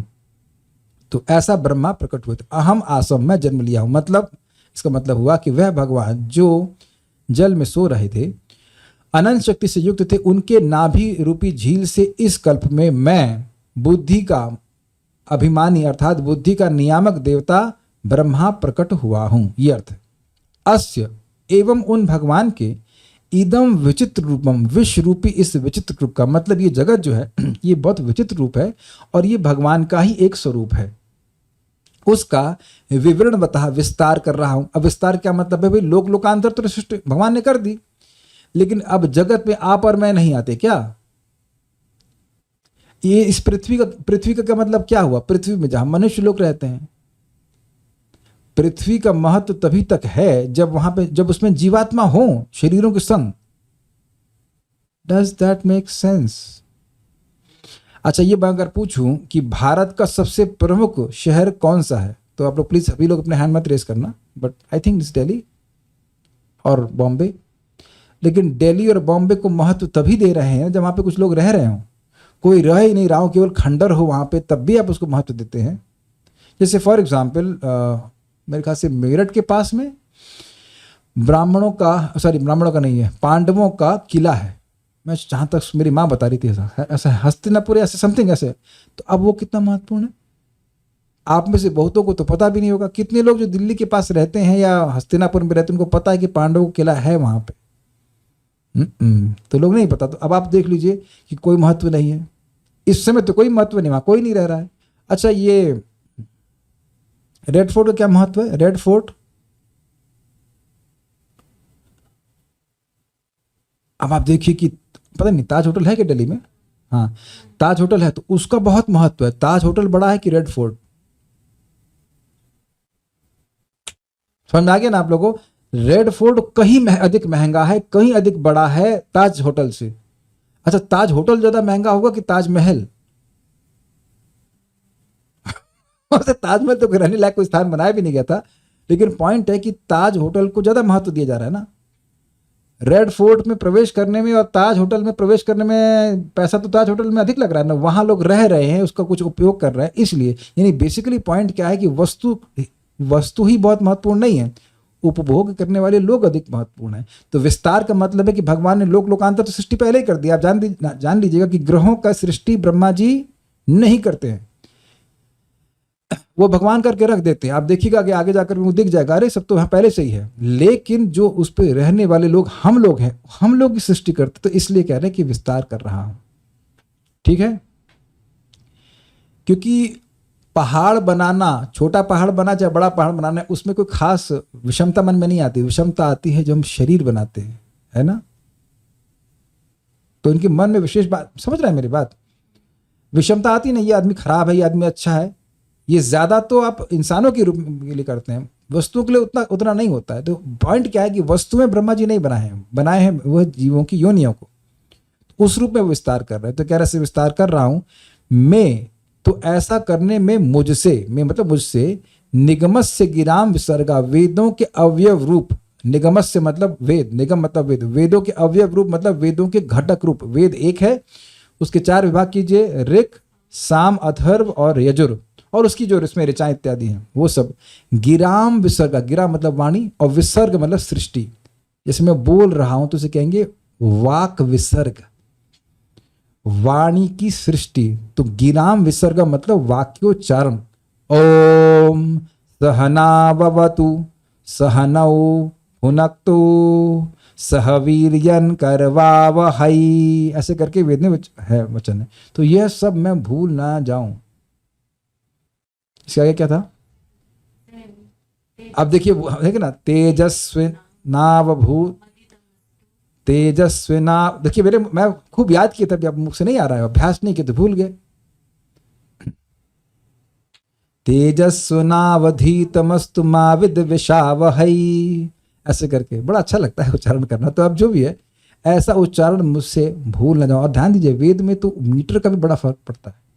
यहाँ तो भागवतम किसी भी मीटर से हम गा लेते हैं, लेकिन यहाँ आपको इसमें कहीं ह्रस्व होता है, कहीं ऊंचा होता है, कहीं नीचा होता है, ऐसे करके बोलना होता है। ठीक है ना। जैसे देखिए इसमें कैसे बोल रहा हूं, तेजस्वनावधीतमस्तु मा विद्विषावहै, तो देखिए कहीं नीचे जा रहा है, कहीं ऊंचा जा रहा है, तो ये मीटर भी, तो लघु स्वर इत्यादि वगैरह होता, वह सब भी होता। तो कह रहे हैं कि वो सब मैं भूल ना जाऊं। उच्चारण का भी बड़ा प्रभाव होता है। उच्चारण से आप क्या बोल रहे हैं उसके मंत्र का बहुत बड़ा प्रभाव हो जाता है वेदों में। तो कह रहे इन्हीं वेदों के मंत्रों के उच्चारण के द्वारा मेरा ब्रह्मत्व आया है, और ये सब तो मैं भूल ही जाऊंगा। माइक पे पूछिए, माइक पे पूछिए। इस वेदों की मैं जो भी वेदों का मंत्र वगैरह है वो ना भूल जाऊं, साथ ही उनको ये भी तो चिंता है ना कि मैं आपका स्मरण ना भूल जाऊं। नहीं, वह भी है, भगवान की लीला कथा भी मेरे से न छूटे, और जो वेद की वाणी है वह भी मैं ना भूलूं। भाई वेद में भगवान का ही गुणगान है कि नहीं। मैं कहूं कि भागवतम ना भूलूं और भगवान को ना भूलूं तो कोई अंतर तो नहीं है ना। वेदे से सर्वेर अहम अविवेद्यम, वेद भूल गया तो भगवान को भूल जाएगा। वेद, व्हाट इज दैट ना, वेद का ज्ञान इन्होंने ही आदि कवि ब्रह्मा के हृदय प्रकाशित किया था। जन्मादस्य यतोन्वयादितरतश्चार्थेषु विज्ञस्वराट् तेन ब्रह्म वेद तेन ब्रह्म हृदय आदि कवये मुह्यन्त यत सूर्य। इन भगवान के ही द्वारा ब्रह्म अर्थात निगम अर्थात वेद का ज्ञान आदि कवि ब्रह्मा जी के हृदय में स्फुरित कराया जाता। कितना भगवान ने गिफ्ट क्या दिया, विचार कीजिए। तपस्या किए ब्रह्मा जी, और भगवान ने क्या गिफ्ट दिया इनको? वेद का ज्ञान उनके हृदय से स्फुरित किया। That was the only gift Krishna give. कितना वैल्यूएबल है ना ये। तो ये मैं भूल ना जाऊं। और जो आप बोल रहे हैं बड़ी अच्छी बात बोल रहे हैं। वेद का सार क्या है? संबंध, अभिधेय, प्रयोजन। तो वेद का बात भूल जाने का मतलब है कि अपना संबंध ना भूल जाऊं। तो ये बात भी भगवान से, ये भी बात वो पिछले श्लोक में बोल चुके हैं कि कहीं अपने आप को मैं स्वतंत्र करता ना मानने बैठने लग जाऊं। तो कह रहे हैं कि निगमस्य गिराम विसर्गा माँ रिरिष्टा, न लुप्त हो जाए। इसको बहुत अच्छी तरह समझाया गया था। रिरिष्ट का मतलब क्षीण ना हो जाए। आधा श्लोक याद है, आधा छूट गया, कुछ अर्थ याद है, कुछ नहीं याद है, ऐसा ना हो, क्योंकि शब्द का उतना महत्व है। ऐसा करके हैं। तो आप ये देखिए कि कितना आदर है वेद के ज्ञान के प्रति, शास्त्र के ज्ञान के प्रति ब्रह्मा जी का। कितना आदर है। इतने बड़े मैनेजर होकर के भी उनको यही भय है कि ये शास्त्र का ज्ञान मेरे चित्त से गायब ना हो जाए। नाभि हृदाद इह सतम भस्य पुंसो, नाभि हृदय से, नाभि रूपी झील से, यह इस कल्प में जो जल में सो रहे थे उन पुंसा अर्थात भगवान विष्णु के विज्ञान शक्ति, यह विज्ञान शक्ति अहम होना चाहिए, हाँ ठीक है, विज्ञान शक्ति अहम आसम, विज्ञान शक्ति स्वरूप मैं प्रकट हुआ। कैसे भगवान? अनंत शक्ति से युक्त भगवान। रूपम विचित्रम इदम अस्य, इन भगवान के ही इस विचित्र रूप जगत का विस्तार करने के लिए विवरणता विस्तार कर रहा हूं मैं। तब मैं मेरा मारीरिष्ट मारीरिष्ट मारीरिष्ट मारीरिष्ट, नहीं आप समझ गए, आप लोग दिख रहा है, आप लोग दिख रहा है, प्लीज प्लीज, मारीरिष्ट, जब अरे ठीक है भाई समझ गए आप लोग। तो मुझसे ये लुप्त ना हो, क्या लुप्त ना हो? तो कह रहे निगमस्य गिराम विसर्गा, वेदों का वाक्योच्चारण मुझसे, मेरे मन से, मेरी बुद्धि से लुप्त ना हो। इसको मैं कुछ रिलेट कर सकता हूं कि एक बार मैं डिस्कवर योर सेल्फ का कोर्स करा रहा था बीच में, तो मैं समझता हूँ 7-8 दिन मैंने उसको पढ़ाया, वो भी कृष्ण कथा ही है एक रूप में, मॉडर्न रूप में। तो अब उसके बाद मेरे लिए यह लिंक करना कि मैं भागवत में क्या पढ़ा रहा था वॉज लाइक डिफिकल्ट। मुझे कम से कम 2 दिन या मतलब it was just difficult to set my mind again, वापस सेट करना भागवत में कि मैंने क्या पढ़ाया था, वो फ्लो आने में मुझे समय लग गया था। तो एक दिन भी शास्त्र श्रवण ना करे तो बड़ा कठिन हो जाता है। मुझे कुछ याद नहीं आ रहा है, मेरा कुछ सुना नहीं पड़ रहा है, आप बोलिए, अगर कुछ बोलना है तो मैं ही बोलिए, ठीक है। श्रीधरी, ब्रह्मा जी कह रहे हैं कि जल के भीतर रहने वाले जिन अनंत शक्ति संपन्न श्री भगवान के नाभि हृदय से उत्पन्न कमल से मेरा जन्म हुआ है, जिस महतत्व की विज्ञान में शक्ति है मैं उसका अभिमानी देवता हूँ। इस पर समझ आ रहा है, महतत्व की विज्ञान शक्ति है, उसका अभिमानी, उसका कंट्रोलर देवता मैं हूँ। बोधि तत्व का इस भगवान का विश्वात्मक रूप का विस्तार करने वाले मेरी वेदों के अवयवभूत वेदवाणी का कभी हलांत ब्रह्म वर्चसम न्याय से लोप ना। समझ आ गया ना? ये यहां हम फंस गए थे, ये क्या है भाई? हलांत ब्रह्म वर्चसम न्याय। पहले मैं इसको हलंत पढ़ रहा था हलंत, फिर नहीं हलंत नहीं है, ये तो हलांत है। हमने गूगल बाबा को पूछा तो वो भी हलंत समझा रहे थे। हलंत नहीं, ये हलांत है, हल का अंत। हल समझते प्लाव, प्लाव का अंत, तो उसको समझाऊंगा अभी। कह रहे हैं बस पहले समझ लीजिए कि भाई मैं आपके इस विश्वात्मक रूप का विस्तार कर रहा हूं, ये जगत का।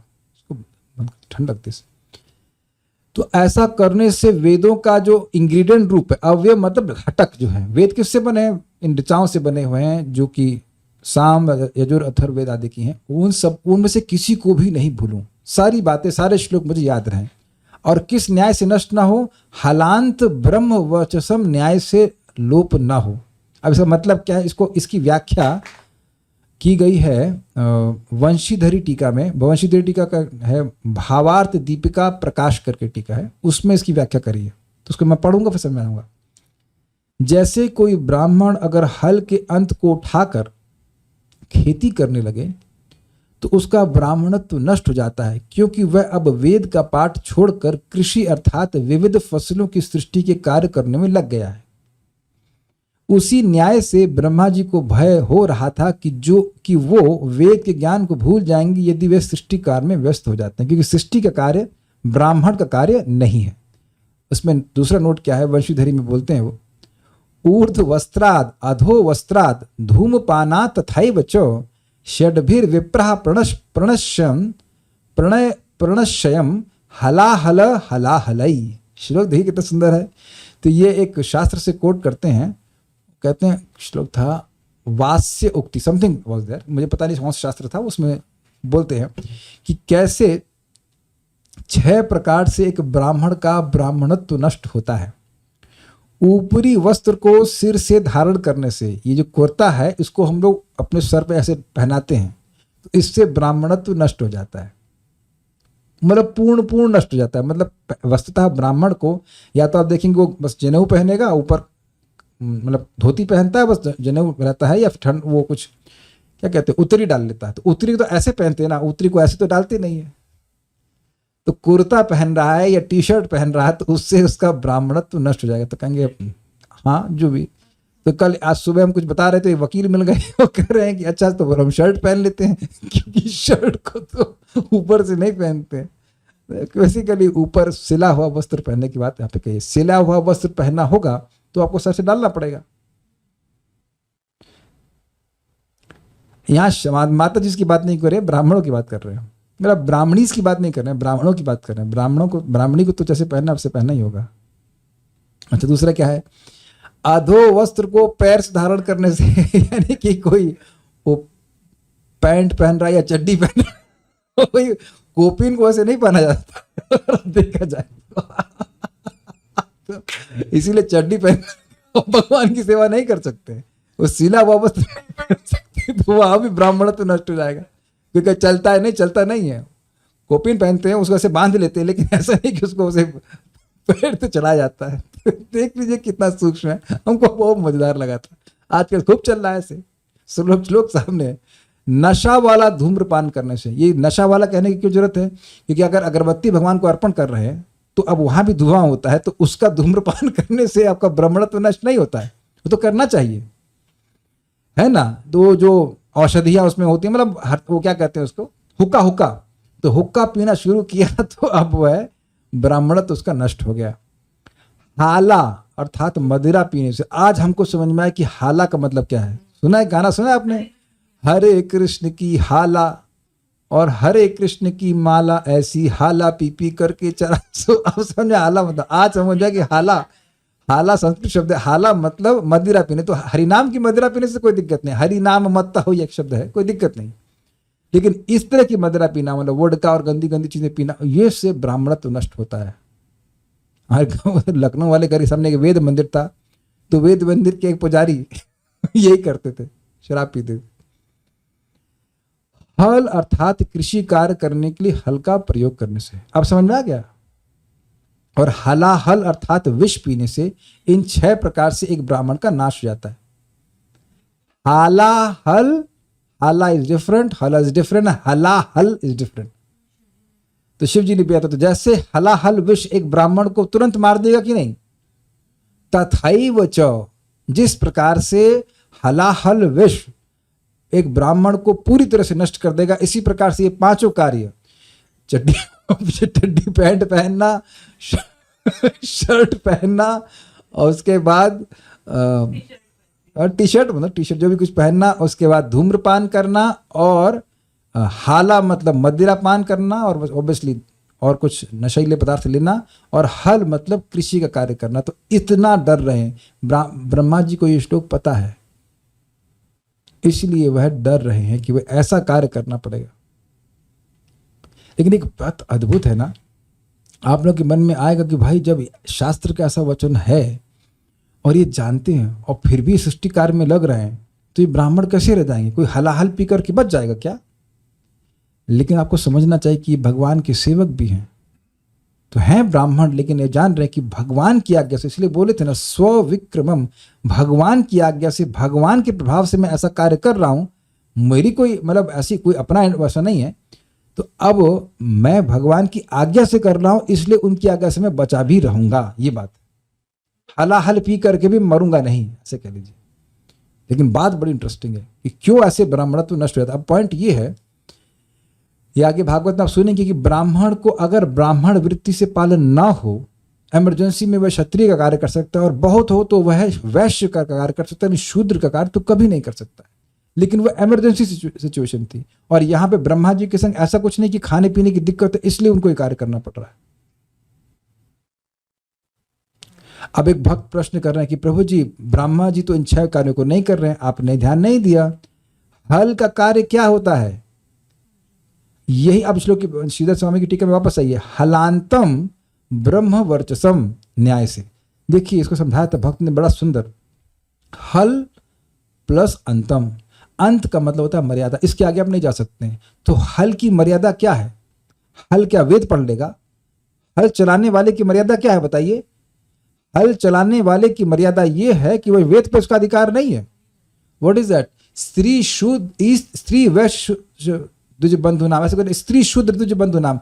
तो इनका इदम न अयम न त्रय गोचरा, ऐसे करके श्लोक है कि इनका वेदों पे अधिकार नहीं है, स्त्रियों का द्विज बंधुओं का और शूद्रों का। तो हलांतम का मतलब होगा कि जो इस प्रकार से कृषि कार्य कर रहा है उसका वेद पे अधिकार नहीं हो रहा है, वो वेद नहीं पढ़ेगा। हल प्लस अंतम, समझ पा रहे हैं? हल से इंगित कर रहे हैं कि उसकी मर्यादा, अंत उसकी मर्यादा यही है, उसकी लिमिटेशन यही है, उसका कार्य यही है कि वह कृषि गो रक्षा वाणिज्यम वैश्य कर्व स्वभावजम, कृषि गो रक्षा वाणिज्यम वैश्य कर्व समाजम, इसी में लिमिट हो गए। लिमिट होगा कि नहीं? और ब्राह्मणों के कार्य की मर्यादा क्या है? यजन याजन पठन पाठन दान प्रतिज्ञा। तो कृषि क्या कार्य है? कृषि से सृष्टि होती है कि नहीं होती है? सारे अन्न आदि सृष्टि करते हैं, तो सृष्टि का कार्य ये हो गया, ये ब्राह्मण कार्य नहीं है। तो हल से इंगित हो रहा है कि ये सृष्टि का कार्य है। तो इसलिए इस न्याय से उनका ब्रह्म वर्चस्व अर्थात ब्रह्म का जो ब्रह्म मतलब ब्राह्मणों का जो तेज है उसका लोप हो जाता है। ब्राह्मण अब खेती करने चला गया तो वेद का अध्ययन कैसे करेगा? ये समझने का प्रयास कीजिए कि जब शास्त्र पढ़ते हैं और पढ़ाते हैं तो पढ़ने से आपका तेज बढ़ता है और पढ़ाने से भी तेज बढ़ता है, कम नहीं होता है जी, बढ़ जाएगा और प्रखर हो जाएगा। अब यहां तो याद नहीं होगा भक्तों को, लेकिन जब अश्वत्थामा ने वो क्या कहते हैं उसको, ब्रह्मास्त्र चला दिया था, उसका तेज समाप्त हो गया था। एक ब्राह्मण का तेज पठन पाठन से होता है, यजन याजन से होता है, तो वो जो तेज था उसका वो समाप्त हो गया क्योंकि उसने उसका दुरुपयोग किया। ब्राह्मण को ऐसा कार्य नहीं करना चाहिए था। ये तो क्षत्रिय के लिए भी निंदनीय है और उसने ब्राह्मणों का ऐसा कार्य किया था, इसलिए वहां द्विजबंधु हो गया था वो। अब याद नहीं होगा लेकिन यह है। देखिए इस प्रकार का प्योर जीवन जीने से ही व्यक्ति को याद रहता है, शास्त्र की बात याद रहती है। It's not easy. परम पूज्य राधा गोविंद महाराज के शब्द हैं कि भागवतम के लिए व्यक्ति को पागल होना होता है। ऐसा नहीं कि दुनिया के सारे कार्य करते रहे और वो भागवतम भी समझ ले, ये पढ़ ले। और ये और महाप्रभु, ये महाराज जी महाप्रभु के शब्द को बोल रहे हैं। सनातन गोस्वामी जी महाप्रभु से पूछते हैं कि वो आत्मरामा वाला श्लोक जो है प्रथम स्कंद भागवतम का, उसके आपने 61 अर्थ किए थे सार्वभौम भट्टाचार्य जी को, तो वो हम सुनना चाहते हैं। तो आप बताइए कि यहाँ तो आप लोग एक आध दो अर्थ सुन रहे हैं, अगर आप 61 अर्थ सुनना चाहें तो कितनी तल्लीनता से सुनना पड़ेगा? 61 अर्थ, 61 एक्सप्लेनेशंस ऑफ वन श्लोका। तो स्वाभाविक बात है कि अगर दुनियादारी में काम फंसा रहेगा तो व्यक्ति नहीं कर समझ पाता है। और मैं जानता हूं कि यहाँ सारी बातें जो हम पढ़ा रहे हैं तो सुन रहे हैं, बहुत अच्छी बात है, लेकिन सारी बात तो पकड़ में भी नहीं आती होगी। स्पेशली अगर व्यक्ति बहुत मतलब फंसा हुआ है। हम नाम नहीं रख रहे, भक्त हैं, वो बता रहे थे कि प्रभु जी सीधे बैंक से आते हैं तो सारी बात घुसती भी नहीं, थके हारे रहते हैं और ऊपर से चली जाती बात, फोकस ही नहीं कर पाते। Not that is not intelligent, लेकिन बुद्धि जगह जगह फंसी रहती तो एकदम से एकाग्र करना कठिन होता है कि नहीं होता है? आपको याद है उस दिन भी मैं कुछ पूछ रहा था, उस दिन आपका मन कहीं और था, कुछ मैंने पूछा था कि इसका, कहते हैं आपने कहा नहीं उस दिन मैं मन फोकस नहीं कर पा रहा था। तो अगर मन कहीं और चला जाता है, कहीं और कार्य में फंसा रहता है, तो आप बताओ कैसे भागवत में फोकस करोगे, है कि नहीं? तो कह रहे हैं कि मैं सृष्टि कार्य में इतना उलझा रहूंगा तो मेरा ब्रह्म तेज नष्ट हो जाएगा, पढ़ने पढ़ाने का यजन याजन करने का मौका ही नहीं मिलेगा। तो ऐसा नहीं होना चाहिए, ये कहते हैं। यह नहीं कह रहे कि मैं सृष्टि नहीं करूंगा, बचा लेना भगवान। जैसे समझते हैं बंगी जंपिंग होता है, क्या बंगी जंपिंग बोलते हैं, या जैसे वह बंगी जंपिंग भी नहीं कहना चाहिए, वो जो ऊपर से कूदते हैं, क्या कहते हैं उसको, पैराग्लाइडिंग या समथिंग, आई डोंट नो, उसमें वो पैराशूट बांध लेते हैं तो ऊपर से कूद जरूर रहे हैं लेकिन पैराशूट बंधा हुआ है। होता है ना, कमांडो लोग ऊपर से, पैराट्रूपर्स कहते हैं उनको, ऊपर से कूदते हैं लेकिन उनका पैराशूट बंधा रहता है कि वो नीचे जाके क्रैश नहीं कर जाए। तो कहना कि भाई मैं सृष्टि के कार्य में कूद तो रहा हूँ, स्काई डाइविंग कूद तो रहा हूँ, लेकिन भगवान आप बचा लेना अपने कृपा के पैराशूट से, कहीं मैं क्रैश न कर जाऊं, मेरा वेद का ज्ञान लुप्त ना हो जाए। आगे आप 11वें स्कंद में देखेंगे कि जब 4 कुमारों ने कुछ प्रश्न किया था ब्रह्मा जी से, क्या प्रश्न किया था अभी याद नहीं आ रहा, कुछ प्रश्न किया था, हाँ प्रश्न याद आ गया लेकिन इसको मैं नहीं बोल रहा हूँ, लेकिन प्रश्न किए थे और ब्रह्मा जी उसमें सृष्टि कार्य में व्यस्त थे। तो उत्तर जानने के बाद भी प्रश्न इतना मुश्किल था कि वो उसको नहीं उत्तर दे पाए, तो वो परेशानी में पड़ गए, वो स्मरण करने लगे भगवान का। तो वहाँ भगवान हंसा अवतार के रूप में आकर के उत्तर देते हैं। तो ये समझना बहुत महत्वपूर्ण है कि इस तरह के कार्य में उलझ जाने से व्यक्ति वेद की वाणी को भूल जाता है। हम अर्जुन के भी अगर वक्तव्यों को स्मरण करें, जब भगवान श्री कृष्ण का तिरुभाव हो गया तो अर्जुन उस समय स्मरण कर रहे हैं कि गीता का प्रवचन भगवान मेरे को किए थे, और उसके बाद बहुत साल बीत गए। बहुत साल बीतने से शायद उनको लग रहा कि मैं उन वचनों को भूल गया था, लेकिन फिर वह स्मरण किए गीता के वचनों को भगवान के, तो उनको भगवान की स्मृति भी हुई और उनका मन को सात्वना प्राप्त हुई। याद आ रहा है प्रथम स्कंद से कुछ बात इस तरह की? अब देखिए, स्वाभाविक सी बात है, मैंने पढ़ाया तो मेरे मन में ज़्यादा छाप बैठी हुई तो मुझे बात याद आ गई। तो मैं एग्जाम्पल दे रहा हूँ कि ये चीज़ एग्जाम्पल है इस तरह का कि सुनी हुई बात है, वो कुछ अन्य कार्यों में लग जाने के कारण व्यक्ति भूल जाता है, स्पेशली भौतिक कार्यों में। फिर भी अगर वो बाद में स्मरण करता तो उसे याद आ जाता है। लेकिन ब्रह्मा जी कह रहे नहीं, मैं तो भूलूं ही नहीं, एकदम नहीं भूलूं। ओके, इन 6 कार्यों से विप्रजन ब्राह्मणत्व से च्युत हो जाते हैं एवं श्रौत स्मार्त कर्म के अनाधिकारी एवं दान स्वीकार करने के अयोग्य हो जाते हैं। तो इस सब बातें यहाँ पे बताई गई थी, कैसे वह ब्राह्मणत्व से च्युत हो जाते। सारार्थदर्शनी, मैं भगवद ऐश्वर्य सिंधु में जिस सीमा तक प्रवेश कर सका हूं वह मात्र वेदाभ्यास द्वारा उत्पन्न दया के कारण ही संभव है। समझे आए?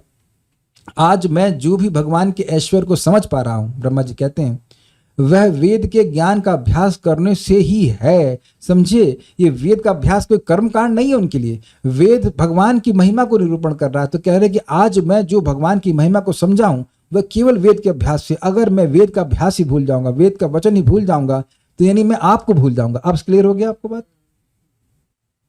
Is it not? ठीक है। वेद अभ्यास के द्वारा जो भगवान की महिमा समझ में आई है, अगर वेद का अभ्यास छूटा तो भगवान की महिमा भी छूट जाएगी। तो वेद अभ्यास द्वारा उत्पन्न दया मतलब वेद के अभ्यास से ही मैं पवित्र हुआ। वो वेदों का ही दया है कि मैं आपकी बात समझ पाया हूं। वेदश्चक्षुषस तवेश्वर, हे प्रभु वेद आपके चक्षु हैं। श्रीमद् भागवतम 11:20-4। मतलब इस वेद रूपी चक्षु के द्वारा ही भगवान समझे जाते, देखे जाते हैं। वेदैश्च सर्वैर अहम एव वेद्यः, जैसे आंखों से कोई रूप दिखता है ऐसे वेद के द्वारा भगवान वेद्य अर्थात जाने जाते हैं। एकमात्र वेदों का प्रयोजन भगवान को जानना है। वेद भूल गए तो भगवान ही नहीं समझ में आएंगे। किंतु अब सृष्टि आदि विविध व्यापार के कारण, एकाग्रता की कमी के कारण मैं वेदों को भूल सकता हूं, ऐसा न हो इस प्रकार ब्रह्मा जी प्रार्थना करते हैं। वेदों को न भूलूं अर्थात आपके ऐश्वर्य को न भूलूं, और आपके ऐश्वर्य को न भूलूं मतलब ऐसा कभी ना हो कि मैं अपने को स्वतंत्र करता मानने लग जाऊं। ओके, विज्ञान शक्ति, एक मिनट छोड़िए इस बात को। क्या आपने कई बार यह सुना है कि हम स्वतंत्रकर्ता नहीं हैं? और क्या आप इसको, हम सभी लोग इसको कई बार भूल नहीं गए हैं? I think very simple. क्या हमने ये कई बार नहीं सुना है कि हम जगत के केंद्र नहीं हैं, शायद प्रैक्टिकली एवरीडे? और क्या हम हर दिन नहीं भूल जाते कि हम जगत के केंद्र नहीं हैं?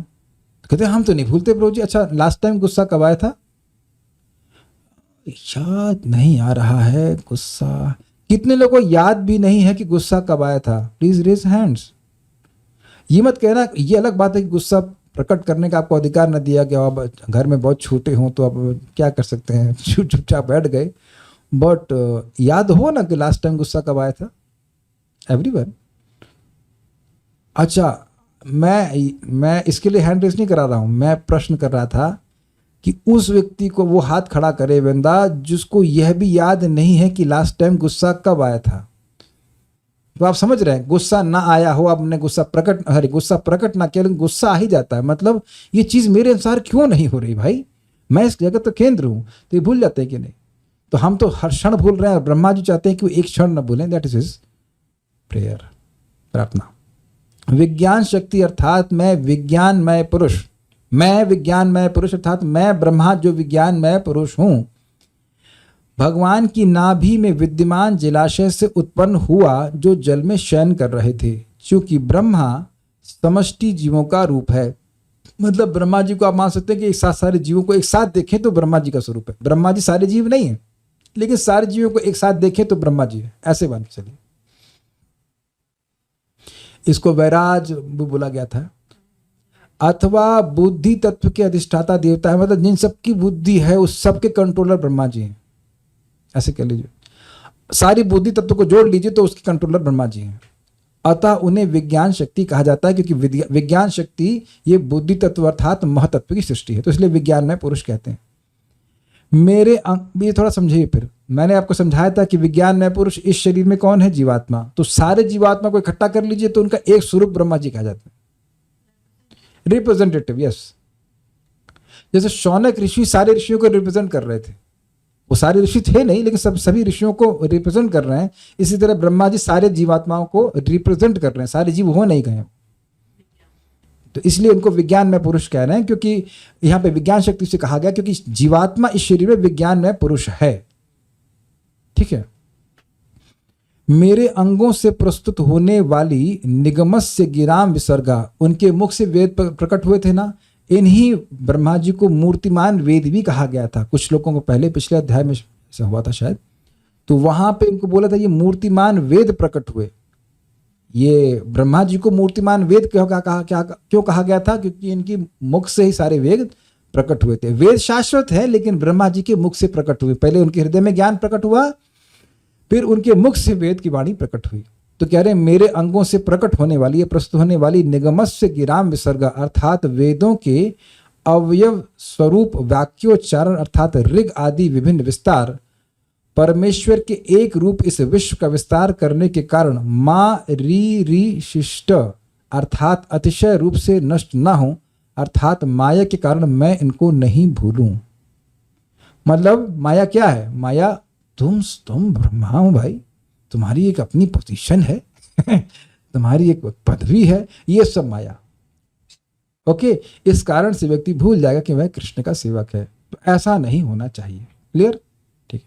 नोट, बाल प्रबोधनी से यस, मुझ में अहंकार नहीं आना चाहिए, ये बात कहते हैं। वेद वाणी का लोप अवश्य ही संभव है। इसको कहने के आशय से कार्य की विचित्रता को सूचित करने के लिए कहते हैं विचित्रम इदम रूपम। ये समझ में आया? मान लो ब्रह्मा जी को भगवान कहेंगे भाई आप इस जगत की, मेरे जो ये जगत है जो मेरे ही ये विश्व रूप का विस्तार है, तो इसको सृष्टि करने में आप वेदवाणी क्यों भूल जाएंगे? तो कह रहे हैं विचित्रम। कोई विचित्र चीज की रस सृष्टि करने में क्या बुद्धि नहीं लगानी पड़ती? मैं समझता हूं कि यहाँ पे कुछ माता जी लोग इतने एक्सपर्ट होंगे कि फोन पे बात करते करते भी रोटी बना लेंगे, और मैं सोचता हूँ कि बहुत सारे लोग तो अब यहाँ पे माता जी लोग वीडियो ऑफ करके रोटी ही बना रहे होंगे, है ना? और इतने थोड़ा कान से दोनों कान दिए, थोड़ा भागवत भी सुने, बड़ी अच्छी बात है, और रोज भी ऐसा कर रहे हैं। अग्रीड? तो आप समझ रहे हैं कि रोटी बनाना और मतलब कथा सुनने में कोई दिक्कत नहीं, चाय बनाना कोई विचित्र कार्य नहीं है। क्या रोटी बनाना विचित्र कार्य? माताओं में से कोई बोलेगा? हो सकता है कि प्रभु जी लोगों को बड़ा विचित्र कार्य लगे। किसी प्रभु को लगता है रोटी बनाना विचित्र कार्य? ये सब लोग एक्सपर्ट हैं। महावीर प्रभु रोटी बनाए हैं आप कभी? आपके लिए विचित्र कार्य है? ना है कोई तरह। राजेश प्रभु आपको हाँ ना, मतलब अब मैं कहूं कि रोटी भारत का नक्शा नहीं। आप देखो स्पेशली प्रभु जी लोग अगर कभी रोटी नहीं बनाएंगे, उनको बड़ा विचित्र कार्य है, कैसे बेलेंगे? कहीं रोटी पतली होगी, कहीं मोटी होगी, गोल होगा कि नहीं होगा। लिटरली हमारे कल्याण प्रभु को हम समझा एक बार सिखा रहे थे पराठा कैसे बनाना था। ही वॉज लाइक bewildered, कहीं कैसे लग रहा है कि केमिस्ट्री, वो क्या कहते हैं उसको, केमिस्ट्री की वर्कशॉप में बैठे, हाउ इधर से पलटे उधर से पलटे, लग रहा था कि नहीं? विचित्र लग रहा था कि नहीं? यस, ईमानदार आदमी है। तो आप समझ लीजिए कि और कोई आप लोगों को कोई नई रेसिपी बनानी हो जो बिल्कुल अद्भुत सी हो, तो आप YouTube पे देखें, भाई ये तो बड़ी विचित्र है, you know, it's like what we saw yesterday. मैंने बनाया नहीं था पापड़ रोल्स और समथिंग, मिस्ड। रेसिपी ही समझ में नहीं आ रही। तो जब रेसिपी समझ में नहीं आ रही तो यानी बुद्धि भागवत को नहीं सोच रही थी, आपकी उस दिन सोच रही थी। कल हम लोग देख रहे थे, बनाए नहीं क्योंकि हम लोग डीप फ्राइड चीज खाली देख के संतुष्ट हो जाते हैं, खा नहीं सकते। लेकिन कैसे मारे क्या कर रहे? तो उस टाइम कहाँ भागवत याद आ रहा है? तो एक पापड़ की रेसिपी या कुछ ऐसा बनाने में हम भागवत भूल जाते हैं, वेद भूल जाते हैं। तो यहाँ किसी का शरीर बनाना हो, किसी की आंख बनाना हो, ऑक्टोपस बनाना हो, तब समझ गए ना? तो इतना विचित्र जगत बनाना है कि इसको बनाने में स्वाभाविक सी बात है कि बुद्धि लगानी पड़ेगी। इसलिए मैं भूल सकता हूँ, इसलिए कहते हैं विचित्रम। सूचित करने के लिए कुछ कह रहे थे, माइक में बताइए। हमारा कोई कार्य, भौतिक कार्य 2 घंटे का हो सकता है, 3 घंटे का, 8 घंटे का, पर उनका तो 24 घंटे का वो काम है। हाँ, कितनी सुंदर बात है। यानी कि ब्रह्मा जी के संग ये नहीं कि वो शिफ्ट में काम कर रहे हैं। This is very interesting. हम लोग का तो भाई रात हो गया फिर उठे उसका ऐसे करते हैं, वो तो अब ये काम कर रहे हैं तो सुबह से चालू हुए तो नॉन स्टॉप काम ही कर रहे हैं। इंटरेस्टिंग है। उनकी तो बीच में कोई रात भी नहीं है, तो पूरा दिन बीच में कोई रात नहीं है ऐसा कि जो उसके बाद फिर उनको कल अभ्यास ना करना पड़े। आप आज रोटी बनाई, कल अपने आप अभ्यास है, या तो सुबह सीखो सृष्टि करना, उसके बाद फिर उसके बाद आदमी सृष्टि करना शुरू कर रहे हैं। दिस इज ऑल्सो इंटरेस्टिंग ना। आप बड़ा अच्छा अपने बात बोलिए, कल आपके लिए रोटी बनाना विचित्र नहीं है और परसों तो बिल्कुल नहीं होगा। Is it not? बिकॉज आपको सीखना नहीं पड़ रहा हर दिन, लेकिन यहां पे सृष्टि का कार्य हर दिन ब्रह्मा जी को सीखना पड़ता है। हर जीव को बनाना उसकी अलग अलग। हाँ, बात बहुत कॉम्प्लिकेटेड, इसलिए कह रहे हैं कि दिस इज वेरी इंटरेस्टिंग ना। हर दिन उनको वही कार्य करना है और उस कार्य को करने के लिए उनको तपस्या करनी पड़ती है। और आप सोचते थे कि ब्रह्मा जी का जीवन ईजी है।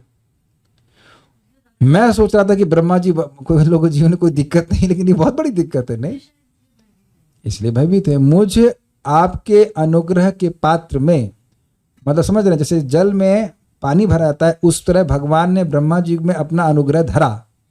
तो कह रहे मुझ आपके अनुग्रह के पात्र में पुनः आपका अनुग्रह ही युक्त है, मतलब सही है। इस आशय से स्वयं को स्पष्ट करते हुए कहते विज्ञान शक्ति, मतलब मैं योग्य हूं, आप कीजिए, मैं बुद्धि का अभिमानी देवता हूं। आप मेरी बुद्धि को इस प्रकार से चालित कर सकते हैं कि मैं सृष्टि भी करूं और आपका स्मरण भी कर सकूं, वेद की बात को स्मरण भी कर सकूं, दोनों चीज कर सकूं। 4 सिर दिए हैं ना, तो एक सिर को उसी में लगा दीजिए। यार ये अपने मन से कह रहा हूँ, इन द सेंस विनोद के लिए कह रहा हूँ कि एक सिर जो है सृष्टि में लगा रहे, तो एक सिर से हमें कुछ वेद वाणी बोलते रहे। इस पर भक्त लोग विनोद करते हैं कि हाँ क्यों नहीं, आप जब भी कर सकते हैं और चैटिंग भी कर सकते हैं यदि आपके पास 2 सिर हों। आपने सुना होगा भक्त लोग कई बार विनोद करते हैं कि जब भी कर रहे हैं और बातें भी कर रहे हैं तो कर सकते हैं अगर आपके पास 2 मुख हों। ऐसा सुना गया है कि शिव जी एक मुख से राम राम बोलते हैं निरंतर और एक मुख से भागवत बोलते रहते हैं, ऐसा सुना है हमने। 5 पंचानन कहते हैं उनके 5 मुख है, लेकिन अब ब्रह्मा जी के पास 4 मुख है, तो भगवान क्या वो कैसे मैनेज करें, भगवान जाने ब्रह्मा जाने। लेकिन कह रहे हैं कि मैं अनुग्रह, जब इतनी अनुग्रह किए हैं कि मुझे बुद्धि का अभिमानी देवता बना दिए हैं, तो एक अनुग्रह ये युक्त ही है कि आप ऐसा भी अनुग्रह करें कि मेरी बुद्धि कभी वेद के वचन से अलग ना जाए। समझ में आ गया? ये शब्द है विज्ञान शक्ति का महत्व है शब्द का। परंतु अब एक प्रश्न का, परंतु जो जल में सो रहा है उसका विश्व रूपत्व एवं वेद प्रवर्तकत्व किस प्रकार हो गया? यदि यह शंका हो तो कहते अनंत शक्ति। समझे? जो आदमी सो रहा है वो पूरे विश्व के रूप में कैसे विस्तारित कर लेगा अपने आप? हम तो देखते हैं कि स्वप्न में केवल एक ही विस्तार होता है स्वप्न का, सॉरी सोते समय एक ही विस्तार होता है स्वप्न का। तो जो सो रहा है वो पूरे इस विश्व के रूप में कैसे फैल गया? वो तो लिमिटेड हो गया ना। सोने वाला व्यक्ति लिमिटेड होता है कि फैलता है? लिमिटेड हो जाता है। और उसके बाद कहते हैं कि सोने वाले को ज्ञान होता है कि वो पढ़ाता है। मैं इस समय सो रहा हूं कि आप लोगों को पढ़ा रहा हूं? मैं क्या, चलो भाई थकान हो गई, जरा थोड़ा सा 7 से 8 सो जाते तो हम सो करके पढ़ाएंगे आप लोगों की।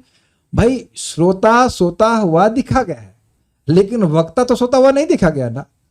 तो बताइए, तो यहां मैं कथा का प्रवर्तन सो करके तो नहीं कर रहा हूं। क्लास के एंड में डिस्टर्ब करिए। तो अब वह कह रहे हैं कि जो भगवान सो रहे हैं वह कैसे जगत में अपने आप को विस्तार कर सकते हैं, कैसे वेद के प्रवर्तक हो सकते हैं? तो कहते हैं हो सकते हैं क्योंकि उनकी अनंत शक्ति है। जब आप ऐसा बोल रहे हो कि सोने वाला व्यक्ति ये नहीं कर रहा है, तो वह उसके ऊपर ये नहीं कर सकता है, वह तो उस व्यक्ति के है ऊपर है जो कि लिमिटेड शक्ति वाला हो। लेकिन जिसकी अनलिमिटेड शक्ति है वह कुछ भी कर सकता है। वो सोते हुए भी पूरे जगत के रूप में अपना विस्तार कर सकता है और वेदों का प्रवर्तक हो सकता है। वेदों का प्रवर्तक समझ रहे हैं? वेद ज्ञान ब्रह्मा जी के में प्रकाशित कर दिया और प्रकाशित रहे ये व्यवस्था भी कर सकता है। प्रकाशित कर दिया और प्रकाशित रहे चाहे कुछ भी करो। Is it okay? मुझे सिंपल सी बात है, मैं यहां चाहे कुछ भी बोलूं, बल्ब ऑन है और हम उस बल्ब के प्रकाश में ही हैं कि नहीं है? तो क्या इस प्रकार बहुत अच्छा क्या एग्जाम्पल लेके हमारे सामने आ रहा है।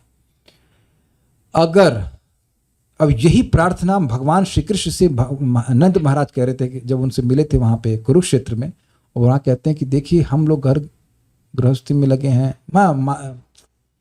गोपियों ने करी थी प्रार्थना कि हम लोग घर गृहस्थी में लगे हैं, सब इसमें आसक्त हैं, जो नम्रता में बोल रहे हैं, लेकिन फिर भी हमारा मन आपके, हमारे हृदय में आप सूर्य के समान उदित हो, सूर्य के समान उदित हो, हमेशा विद्यमान रहें, हमेशा सूर्य उदित रहे। जैसे जगत में आप देखते हैं सूर्य उदित हो जाता है, वो सब्जी वाले ही काम कर रहे हैं, ये काम कर रहे हैं, वो कर रहे हैं, सबके ऊपर सूर्य प्रकट रहता है।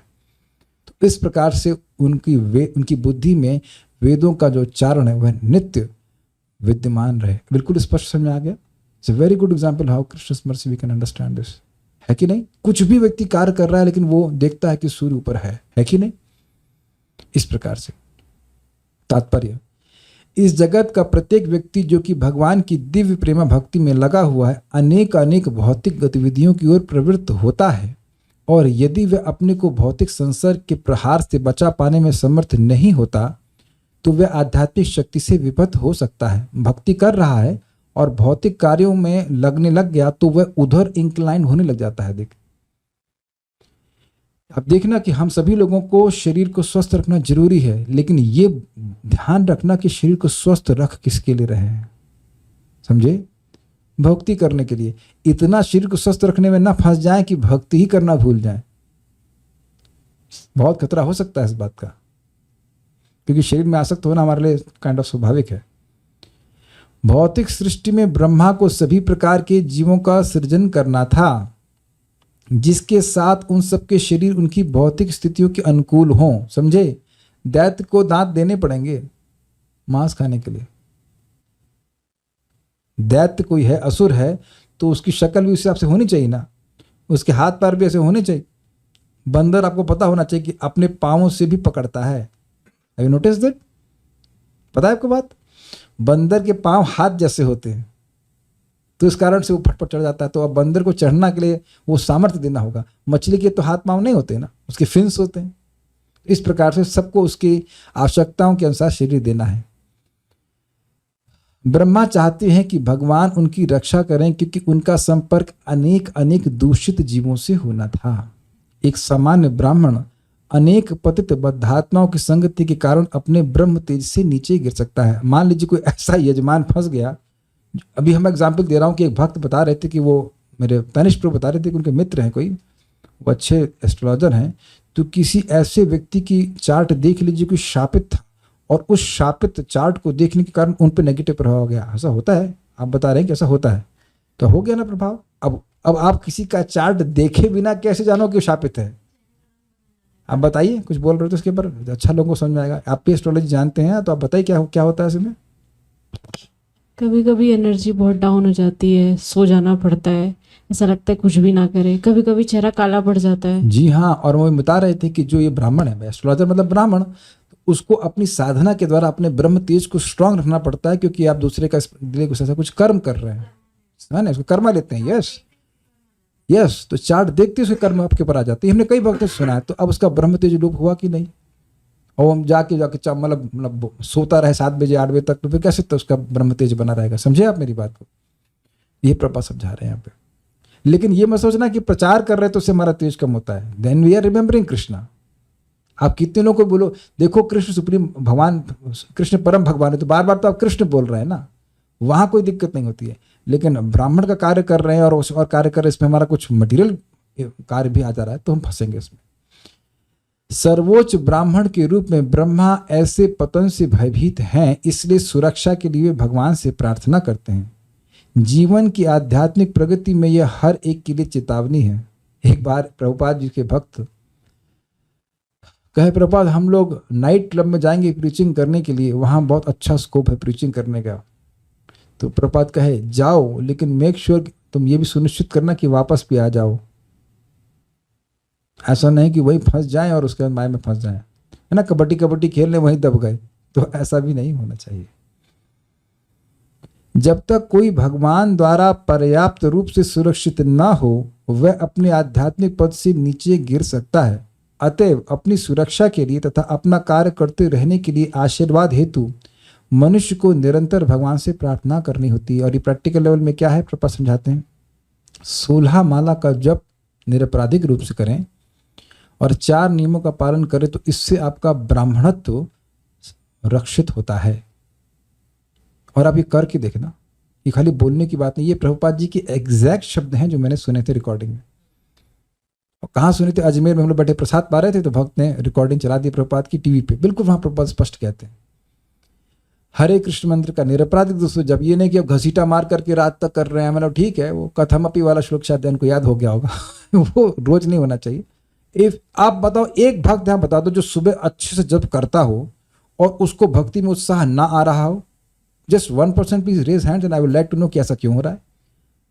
नहीं डरो मत, मैं कुछ देखिए मैं इस तरह के प्रश्न करता हूँ, रिटोरिकल टाइप के प्रश्न होते हैं, इसका उत्तर ऑब्वियस है, लेकिन फिर भी मैं आप लोग से जानना चाहता हूँ कि ऐसा भक्त जो नियमित रूप से सुबह माला कर रहा हो, क्या वह अपने भक्ति का उत्साह नहीं देख रहा, आपका तेज नहीं बढ़ रहा, क्या आपको भागवत समझ में नहीं आ रही है, या भागवत सुनने का उत्साह नहीं बन रहा है? कह दीजिए कि नहीं बन रहा। और आप कल से बंद करना मत, लेकिन मान लो कब दिन भर के लिए छोड़ दीजिए माला, हरे कृष्ण हरे राम, क्या हो रहा था, हरे कृष्ण बोला था कि राम बोला था, हरे कृष्ण राम करते रहिए, बस हो गया, राम नाम सत्य हो जाएगा। फिर तो आप देख सकते हैं कि कॉन्शियसनेस एकदम एकदम शैलो सी, धूमिल सी रहती है, हेजी रहती है, ब्रेन फॉग इसे कहते हैं। क्या करना चाहिए क्या नहीं करना चाहिए क्लियर नहीं होता है। तो ये प्रभुपाद ने को स्पष्ट किया। और ये कहाँ से आ रहा है पता है आपको? श्रीमान नित्यानंद प्रभु से। नित्यानंद प्रभु ने डकैत का उद्धार किया और कहा धर्मे पथे गिया और लह हरि नाम। उसके बाद वो कहते हैं फिर कर परित्राण। तुम अगर धर्म के पथ पे चलते हो, मतलब 4 नियमों का पालन करते हो, इसी से पाप होता है तो उसको से बचते हो, तो और भगवान का नाम उच्चारण करते हो तो तुम्हें शक्ति प्राप्त होगी कि तुम दूसरों का भी परित्राण कर सकते हो। मुझे श्लोक पूरा याद करना पड़ेगा, आधा ही याद रहता है मेरे को, वो उसमें मेरी बुद्धि विचलित हो जाती है। लेकिन स्वयं नित्यानंद प्रभु कह रहे हैं धर्मे पथे गिया और लह हरि नाम। ये तो ठीक है ना बंगाली के हिसाब से, धर्म पथ पे चलो, अधर्म मत करो, और भगवान का नाम उच्चारण करोगे तो तुम आगे दूसरों का भी परित्राण कर सकते हो। I'll try to find out if I can find out that। Shri Chaitanya Mahaprabhu ने भी अपना धर्म प्रचार कार्य अपने भक्तों को सौंप दिया था और उन्हें भौतिक संसर्ग के प्रहार के प्रति सुरक्षा का आश्वासन दे रखा था। ये समझे क्या आश्वासन है? भक्त ने कहा कि मुझे बहुत भोग वासना सताती है, एक पूर्ण ब्राह्मण ने कहा था। तो उनके महाप्रभु ने कहा काबू ना बाड़ी बे तुम्हारे विषय तरंगे पुनरअपि ठाई पाबे मोर संगे। तुम्हें कभी भी विषय की तरंग नहीं सताएगी और तुम पुनः मेरा संगत प्राप्त करोगे। लेकिन कब? जारे देखो तारे कहो कृष्ण उपदेश, आमार आज्ञा गुरु हैया तार ऐ देश। तुम जिसको भी देखो उसे कृष्ण को उपदेश दो और इस प्रकार से सभी का उद्धार करो। ये कहते हैं वेदों में आध्यात्मिक जीवन के मार्ग को तेज उस तेज की धार के समान बताया गया था। ये उस तरह वो नहीं, जिलेट शेवर नहीं, इसमें आगे ब्लेड प्रोटेक्शन रहता कि कैसे भी चलाएं आपका वो नहीं कटेगा। वो जो नाई वाला है बोला हल्का सा आप गलत गए तो वो काट देगा। थोड़ी सी भी असावधानी से तुरंत ऊहोपोह तथा रक्तपात हो सकता है, किंतु जो व्यक्ति पूर्णतया शरणागत है और अपने को सौंपे हुए कार्य को संपन्न करने में सदैव भगवान से रक्षा की याचना करता है, उसे भौतिक कलमश से गिरने का कोई भय नहीं रहता। तो अब पता इस बात को बहुत समझिए, बहुत इंपॉर्टेंट है। प्रभुपाद जी एक बार मंदिर में विग्रह के सामने गए और बड़ी इंटेंसली प्रार्थना कर रहे थे। तो भक्तों ने पूछा कि आप इतनी देर तक इतनी गंभीरता से क्यों प्रार्थना कर रहे थे, क्या प्रार्थना कर रहे थे? तो प्रभुपाद ने कहा कि मैं भगवान से प्रार्थना कर रहा था कि मुझे माया से बचाएं, मुझे माया में न गिरने दें। तो भक्तों ने कहा प्रभुपाद आप तो अन्यत्र एक बार कहे थे कि तुम में से कोई भी माया में गिर सकता है, लेकिन मैं माया में नहीं गिर सकता हूँ, और अब आप कह रहे हो कि आप भगवान से ऐसी प्रार्थना कर रहे हैं। तो प्रभुपाद कहते हैं कि इसीलिए तो मैं नहीं गिरता हूँ, इसीलिए मैं नहीं गिर सकता हूँ क्योंकि मैं डरता हूँ माया से और भगवान से प्रार्थना कर रहा हूँ कि मुझे माया में ना गिरने दे। तो ये तो भक्तों मैं निवेदन करूँगा कि हम सभी लोग सीखें, हम सभी लोग सीखें हर दिन जब भी आपकी आँख खोले, जब जागो तभी सवेरा, तब भगवान को देखिए और भगवान से प्रार्थना करिए कि भगवान हमको माया से बचाइए। देखिए माया के बड़े बड़े स्वरूप में किसी के लिए कोई स्त्री का आकर्षण हो सकता है, किसी के बच्चा का आकर्षण हो जाएगा, किसी का धन का आकर्षण हो जाएगा, क्या क्या हो जाएगा, और हम माया में फंस जाते हैं। एवरीवन इज डिफरेंट माया। किसी लिए कोई स्त्री कोई आकर्षण नहीं होगी, खाना आकर्षण हो सकता है, खाया जा रहा है, इतना खाया जा रहा है कि अब आते फूल गए, इसकी बेचारे भजन नहीं कर रहा है, तो वो भी भजन का नाश होगा ना। अत्याहार या प्रयास लग गया वो अपना बिजनेस बनाने में, तो खत्म भक्ति, या असत्संग करने लग गया। तो इस प्रकार से भगवान हमको बुद्धि दें, हमको हमारे अलार्म तुरंत जागृत करने, सिंपल शब्दों में भगवान हमें अपनी सेवा में बनाए रखें, हमें माया से बचाए रखें। ज़्यादा नहीं, केवल आज के दिन। अगले दिन सुबह तो मैं फिर प्रार्थना कर लूँगा। अभी भी समय है ना सोने में, कम से कम 2 घंटा और। Protect me, this is mind field, mind field. अब आप लोग जाना चाहे तो जा सकते हैं, लेकिन आपको मैं एक बहुत जबरदस्त स्टोरी सुनाने वाला हूँ, सच्ची घटना है, जिसको जाना चाह सकता है जा सकता है, जबरदस्त। परम पूज्य इंद्रद्युम्न महाराज एक बार श्रीलंका के टूर में गए, तो वहां पर रास्ते में उनको have to attend the call of nature, तो वो खेत में चले गए। इससे पहले कि उसको उनको रोका जाता, वो अपना कुछ कार्य की, फिर घूमे और इतने में जो कार बैठे थे कहते फ्रीज महाराज, आप वहीं रुक जाइए। इंद्रद्युम्न महाराज, परम पूज्य इंद्रद्युम्न महाराज, तो ऐसा क्यों कहते हैं आप? तो कहते हैं आप पहुंच तो गए, समझिए कि वो ये जहां कार को छोड़कर जो स्थान तक आप गए उसके बीच में माइंस भरा हुआ, किसी तरह आप पहुंच गए। माइंस समझते हैं? माइंस माइन नहीं समझते हैं, जो एक प्रकार के बम होते हैं, वो जमीन में लगा देते हैं। वो लिट्टे के लोग थे वहां पर लगा के रखे हुए थे कि अगर पांव पड़ा तो आप खत्म। वो ऐसा सिस्टम होता है, वो धरती के नीचे छुपे रहते हैं, वो ऐसे बम से लगा लगते हैं, उस पर बटन सा होता है, अगर आपका पांव उस पर पड़ गया तो बस वही आदमी खत्म, या तो टांग खत्म हो गया, फिर आदमी ही खत्म हो जाए। ऐसे माइंस कहते हैं, लैंड माइंस कहते हैं उसको। सुरंग नहीं होता है उसको, वैसे बारूदी सुरंग कहते हैं, हाँ बारूदी सुरंग भी कहते हैं, लेकिन आप समझ लेंगे। तो अब महाराज बस तो गए, महाराज वहीं खड़े वहीं सील हो गए। अब वहाँ पे फिर बाद में काफ़ी देर के बाद लोग, सरकारी भक्त लोग, कुछ पुलिस आई होगी, उनके पास नक्शा था, कुछ तो सिस्टम था कि वो डिटेक्ट कर सकते कहाँ माइन लगी है कहाँ नहीं लगी। तो धीरे धीरे करके महाराज फिर वापस आए। तो आप समझिए कि कितना खतरनाक है। उस तरह से जगत है, किसी भी क्षण हम कहीं गलत जगह अपना पांव रख सकते हैं। पदम विपदम विपदम नातेशा, मतलब डिस्ट्रैक्ट हो सकते हैं, माया से प्रभावित हो जाएंगे, भगवान की विस्मृति हो जाएगी। इस प्रकार से मैं एक उदाहरण दे रहा था सच्ची घटना का। महाराज कहाँ कहाँ गए हैं, श्रीलंका में, यू नो, दैट्स अमेजिंग। तो ये सब बातें हैं, तो ध्यान देना चाहिए, भगवान के आशीर्वाद मांगना चाहिए भगवान का। जब इस प्रकार से भगवान अपने को देखते हैं कि ये सोच रहा है कि मेरे अलावा से कोई है ही नहीं, तो भगवान फिर विशेष रक्षा करते हैं। जब भी हमारा पतन होता है तब हम इस बात को भूल जाते हैं कि हम भगवान पर निर्भर हैं। कभी भी कुछ मिस्टेक हो ना, तो ये बात देख लेना कि सबसे पहले ये बात थी कि हम सोच रहे थे कि हम कर लेंगे, हमें माया कुछ नहीं कर सकती। माया दिखाती है कि वो क्या कर सकती है, अपने बल पे हम कुछ भी नहीं कर सकते। ब्रह्मा जी से शिक्षा लेना करनी चाहिए, जिनके तेज की कोई लिमिट ही नहीं है प्रैक्टिकली। प्रभुपाद कहते थे, my only fear is that my disciples are not sufficiently afraid of Maya. कह रहे हैं भगवान की नाभि की उपमा जल से दी गई है, तो क्या भगवान की नाभि में जल भरा होता है इसलिए भगवान की नाभि की उपमा जल से दी गई है? क्या पढ़े, सरोवर, नाभि को सरोवर बोला गया है ना, उससे पहले कई बार बोला गया है। माता जी को, और क्या कहते हैं, ये बातें उन पर भी लागू होती हैं जो सब कुछ भगवान कृष्ण को समर्पित कर रहे हैं। पता नहीं कौन सी बातें कह रहे हैं। अच्छा, वो ब्राह्मण वाली बात नहीं, वो ब्राह्मण वाली उसमें नहीं आता। हाँ, बादशाह आपने पूछ ही लिया। देखिए, जो भगवान का नाम उच्चारण को प्रसन्न करने के लिए कर रहा है, वो चाहे कुर्ता पहने या ना पहने, कुछ पहने, उसका ब्राह्मणत्व नष्ट नहीं होता है। ठीक है, वहां तो बोला गया है ना कि चंडाल भी क्यों ना भगवान का नाम बोलता है तो ब्राह्मण से भी श्रेष्ठ बन जाता है। वो सब अपेक्षा नहीं, लेकिन बात यहाँ पे कही। Okay, so will stop here. Shrimad Bhagavatam की जय, श्रील प्रभुपाद की जय, निताय गौर प्रेमानंदे।